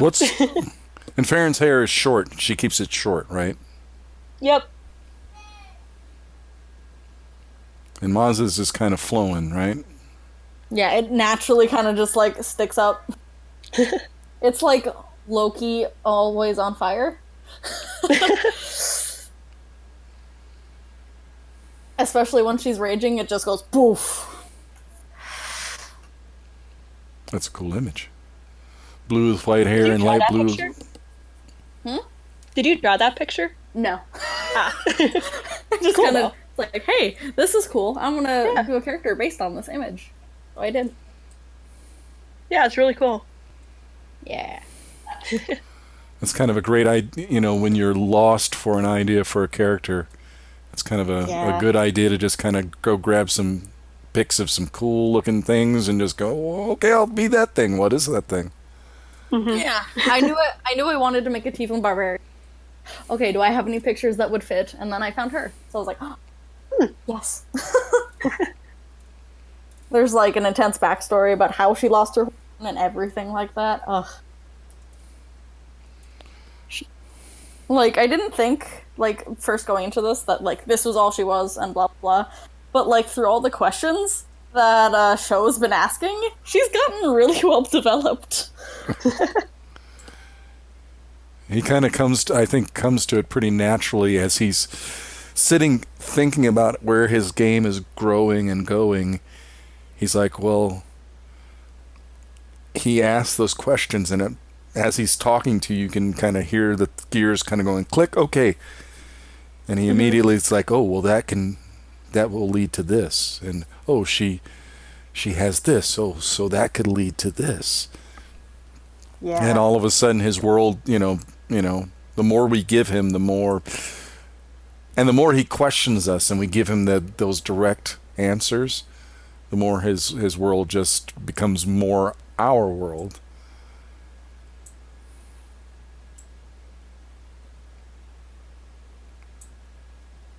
Yeah. And it's showing that he, a lot of DMs won't do that back story building with you.